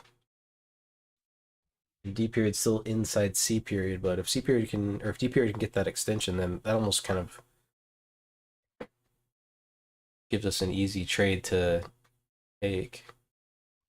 To just go with the market. And you're seeing the weighted AD flip back short, tech starting to get a little bit weak. There goes a break of that trend. So now we're kind of below the VWAP holding. But we're watching this spot right here. If this can hold, then there might get a continuation. If sellers were real strong after they got back below the open, they wouldn't let it back above the open. If you imagine like there's two people and they're trying to drown each other every time the market's on either side of the open, like once you get someone under that water, right, you're not going to let them back up. Oh, by the way, Brad, I looked it up. Everything I was reading was saying you don't need a permit unless you're going to be messing with load-bearing walls or any kind of support components. Other than that, You're fine. Perfect.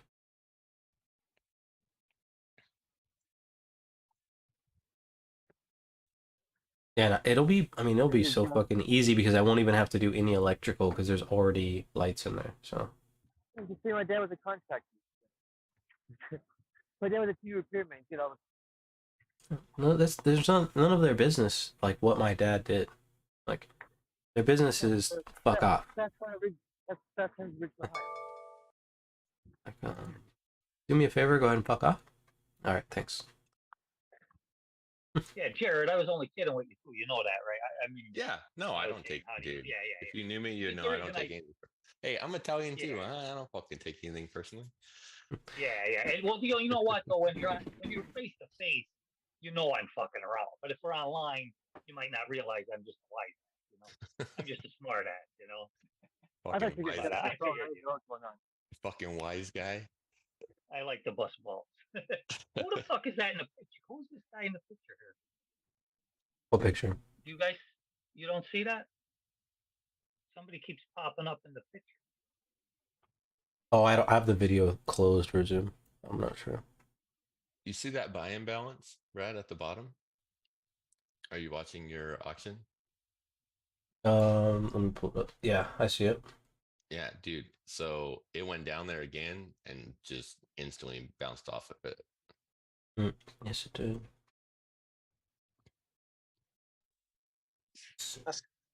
Cameras on. Bounce off of what, Jared? The buy imbalance right at like 54 quarter. Okay. When you're saying buy and bounce, were you looking at the footprint? Yeah, on the footprint. Yeah, I see what you're saying. I see it right there. 49 by 7 or 167 So by like 7. that buy imbalance, if you go back a little further, there's all that volume right there, right? And you know, basically it bounced off of that volume. So there's buyers there at 54 quarter. Oh, 54 quarter.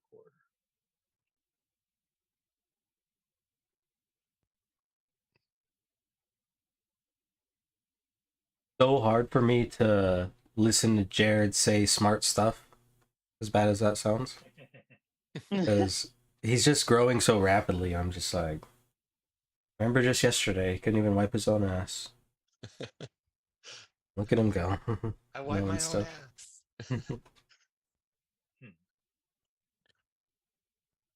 Ooh, sellers are That's like a habit that I've got to break. Is like, normally when Jared starts talking about the market, immediately I'm just like, all right, I'm gonna have to fucking shut this down because Jared doesn't know what the fuck he's talking about. And now he does, and I'm like, oh shit, what a bad habit. Nice. buyers getting super aggressive. That was a great compliment. Thank you.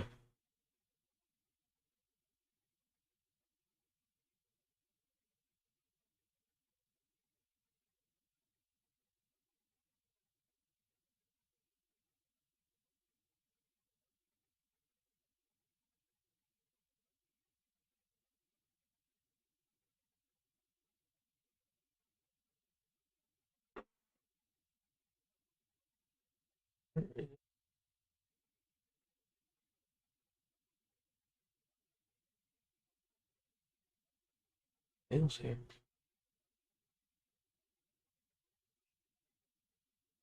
How about the Niners yesterday? They were looking in the stands for a quarterback. Dude, they quit. They quit yesterday. That was embarrassing to watch as a professional athlete. No, I bet he couldn't throw, dude. He was having nerve pain, so he couldn't grip. And if you can't grip, you can't throw. Yeah, I guess. You know what I But mean? you know what? You know what was telling me though, if you hurt your elbow on the side and you really want to play, you're over there like moving it. Oh, come on, you fucker. You know, doing something. He's just sitting there with his hands in his pocket. I'm thinking, this fucking guy don't even want to be on. But who knows? I get like you said, if he lost feeling in his hand and everything, he couldn't throw. Okay, but I don't know. I think you got to fucking grin and bear it. Those fucking Try refs, anyway. man, yesterday on both games, man, they were flag happy, man. They were fucking throwing flags left and right. I was so I was so sad that they didn't let Christian McCaffrey play quarterback yesterday. Like, Exactly. Do something. I mean, the guy's a freak fucking athlete, right? And Yeah, I he is. guaranteed he played fucking quarterback in high school. You know what I mean? So he can probably. Guarantee almost all them wide receivers. All them wide receivers could probably throw the ball. Yeah. You know what I So mean? like, you know, anyone's better than someone who can't throw the ball. You know, they were just stacking the box because they knew you were going to run it. It's like Exactly. Like, what do? You're just running the clock out and you just gave up.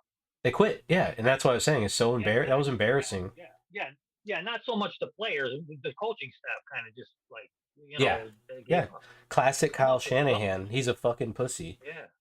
He's been winning his whole life. That's why the Niners won't win any Super Bowls with him, is because he's a bitch. Yeah. I liked his father, but you like you said, if the guy really couldn't throw the ball, and maybe he couldn't, maybe I was being hard on him. I don't know, but you say come up with something. You got to have an athlete on that team somewhere, and even if he throws an interception, so what? Which is better than running the ball. Right. Yeah, that was tough to watch.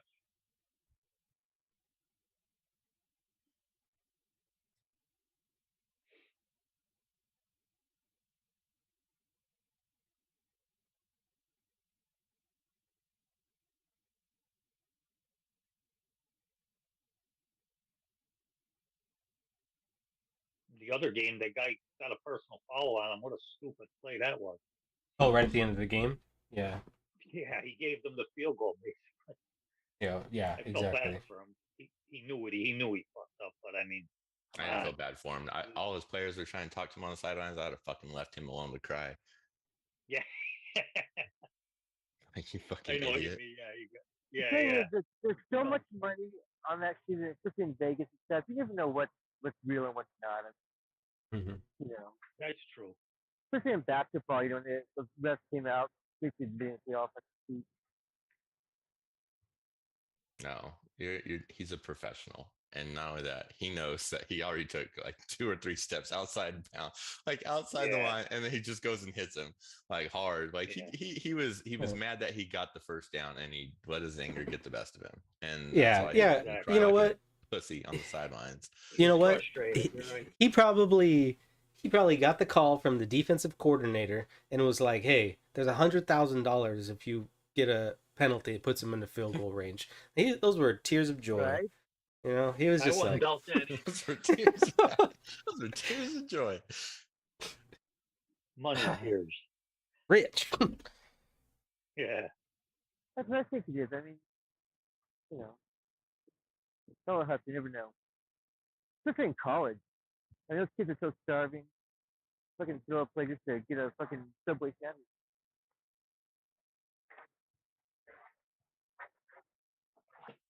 They had that show about that kid in college that was shaving points, but he was still managing to win the games. He didn't want to shave points and lose, so he was shaving points and winning, which is pretty amazing, really. But because the bookie had him by the balls, Especially the ref, all you gotta do is change momentum. You know, just change, you know, stop you know, change momentum. yeah. But this guy had a win by so many little points, so that the bookie still won, and he still could win the game, and the bookie could win, and he'd be off the hook. You know what I mean? Like he got in deep with the bookie, so he had to do what they said to get out of it. It was on Netflix or something. I don't remember that. It was pretty good. Yeah, I watched that on Netflix. The Untold. Yeah, I don't know the name of it was like a series of like 10 guys. Yeah. About sports. Yeah. Yeah, I like the one on the Trashers. Hockey team? What was that on? Yeah. The hockey team. Oh, that was like ran by the mob. That was awesome. Really? Oh yeah. I'll have to watch that.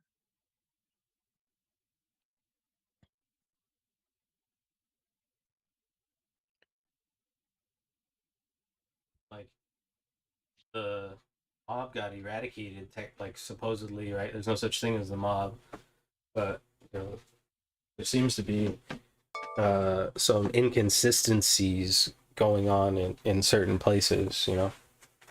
Yeah, I definitely don't think they're eradicated. It's just they don't. Their game isn't violence anymore. It's more financial. If you fuck with them, they'll financially ruin you. You know Yeah, what I it's more mean? white collars than blue collars. Exactly. That's the way I feel anyway. Honestly, I didn't think the mob was around in the '90s and everything, and they were like the late '90s. They were still shooting in New York. There was still a lot of shit going on. I just Uh, saw Oh, like a month or two ago they caught that one mob guy in Italy. He was hanging out in Sicily. He was like oh 90 yeah. something years old, yeah. I love that movie, but Smoking Ace. Did you guys see that? yeah, It's a good movie. there's a new mob though, and it's not Italian. Irish. There's all Nope, kinds, right? no, there's a secret hidden. Government. Yeah, Ukrainian. you know that kid the Sam Bankman-Fried is like Yeah. Yeah. not in jail at all. They got $250 million bail, but he was broke. But he paid it. Somebody paid it. He's not in jail. His parents did. So, you know, that's kind of weird. He might get suicided. He might get suicided. And that other, his like girlfriend or whatever that He goes was, quiet, right? she's not in jail either. No, she's the one that turned on him. She got out of jail first. She never went to jail. Yeah, but she got sentenced, I thought. I thought she made a deal with the feds to, that's when they got can't make free. It's just it's crazy to me that you can steal or shade people out of their life savings. You know, we have it's I would say a fair assumption that they stole someone's life savings. Maybe not everyone's, you know, some people that was just surplus cash, but some people they've stolen their life savings. And like, you know, like it's just crazy that that's just like, oh well, you know, it's not as bad as murder. And it's like, okay, like, yeah, it's not. But like, if somebody stole all of my money, like I would want to be a murderer. So I feel like, you know, Yeah, but they are hard on them crimes if you're not connected. Like he's connected with all the politicians and everything. That's what. well, that's my point. He's Yeah, a but nice you're not. white Jewish hard. man. Yeah, yeah. And so he's just not going to jail at all. Yeah.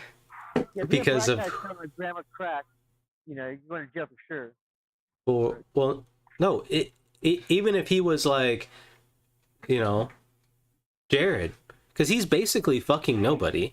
You know what I mean? Like he's the only reason that everybody knows who he is because of this thing, unless they're like deep into crypto. But like most regular people don't know who he is, and so it's like a random. Isn't that from Fortune magazine, Fortune 500 magazine? They were calling him the, you know, next. Everyone.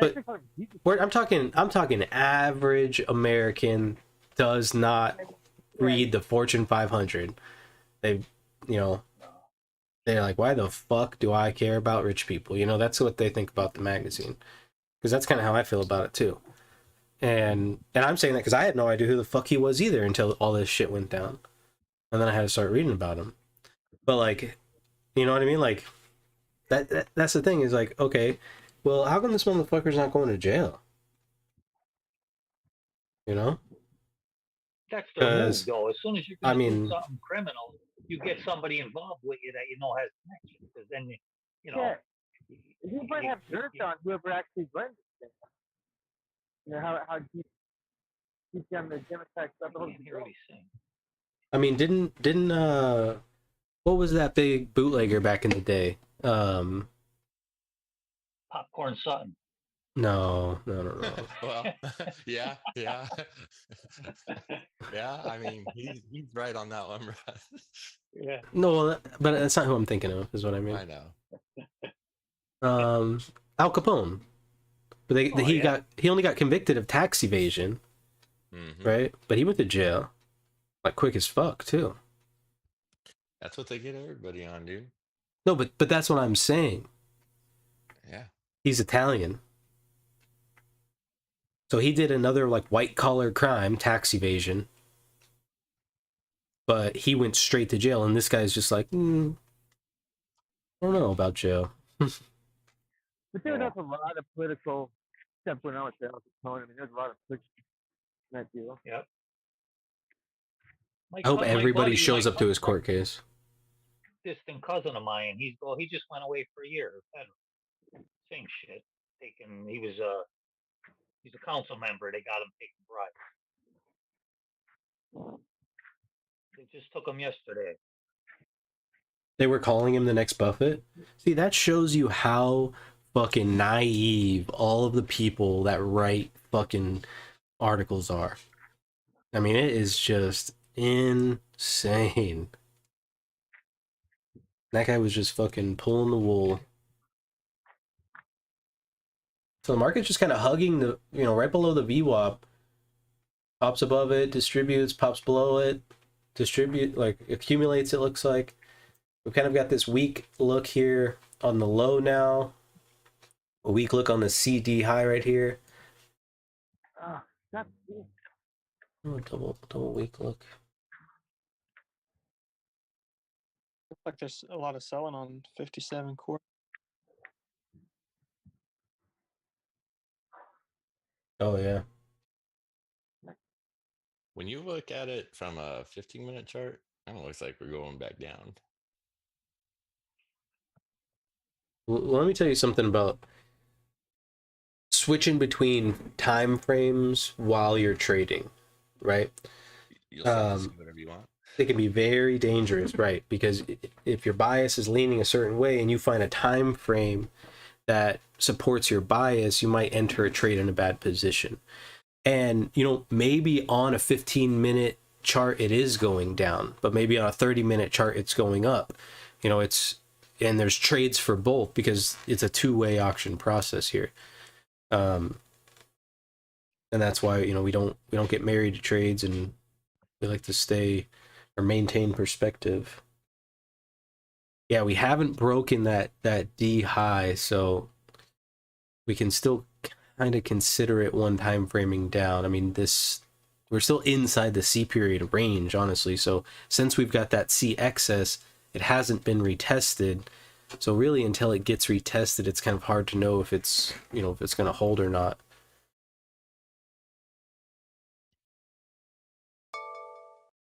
It looks like it wants a break though. So there's that VPOC. The first time it's been down here in a while. This fucking lady across the street doing.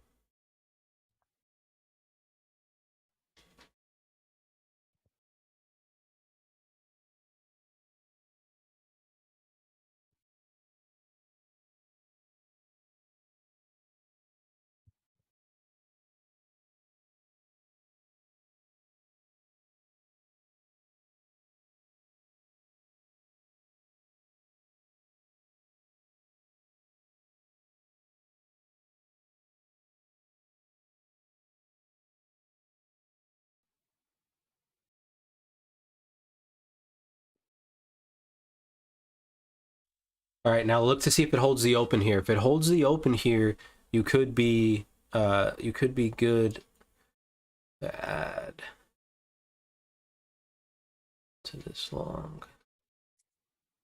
Son of a bitch.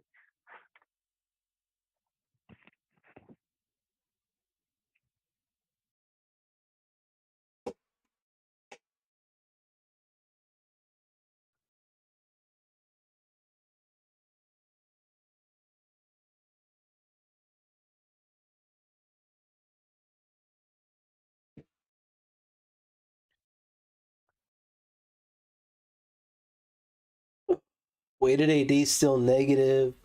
We've seen healthcare flip red now, so now our top two sectors are both red.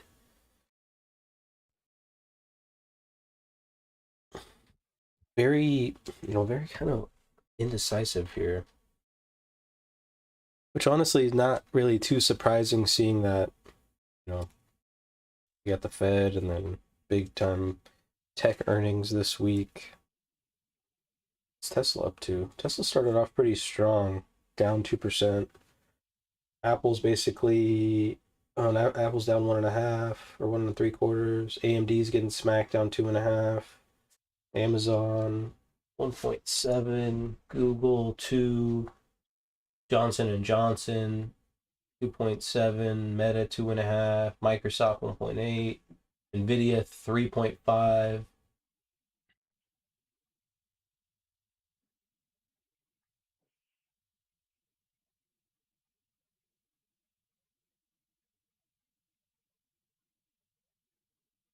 Nasdaq's pretty sluggish. Yeah, Nasdaq can't climb above its VWAP.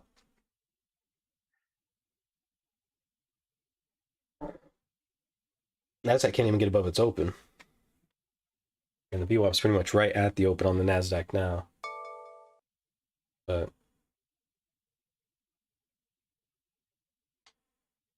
the longer the VWAP remains flat like this, guys, like, so when we see the VWAP sitting like this, just kind of, you know, for the most part, just flat, a lot of times these are the looks that you get. Reversion back to value, reversion back to value, reversion back to value, reversion back to value. You know, so here, even here, we came back, didn't quite get up there, came back to that same spot now. I mean, we keep getting these kind of reversions, so unless this thing breaks and you start to see heavy volume come in, we can almost kind of assume that we're going to revert back to that VWAP. So I wouldn't be actually surprised to see this thing get a little bit of, what level is this here? Ripper down right here. Yeah, get a little smack down, maybe to like 50, or no, what's this? Be like 44, 45? What level is this? 47, 45 is the low. Yeah, so, I mean, got a little bit of a push down right here. I wouldn't be surprised to see 48 and then a reversion back to the mean, but I mean, there it is. You're getting like a little bit of excess. It's coming back up. Really, a break of the 54.5 is almost like a buy, and then it just trades to the 59. You know, not like a huge win there, but, you know, and then you can kind of do the same thing on the opposite side. Wait for it to kind of show you that sign, and then, and if you want to be safe, only sell the rallies, because today, so, I mean, well, right now, I wouldn't just say today, but there's been opportunity on both sides. But right now, the weighted AD is below 0. Kind of, I mean, really undecided. I don't even know if I take anything from that. What's really kind of making me lean more towards the downside is that tech and healthcare both have gone red.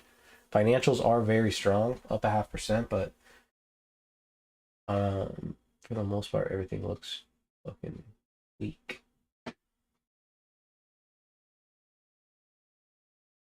But it is 11:50.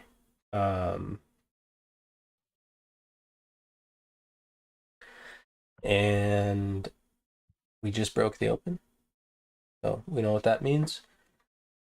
But I'm gonna go ahead and call it. I'm gonna get a workout in and then get some lunch. You guys have a wonderful rest of your day. Make sure that you are managing risk and sticking to your trade plan, and I will catch you guys tomorrow.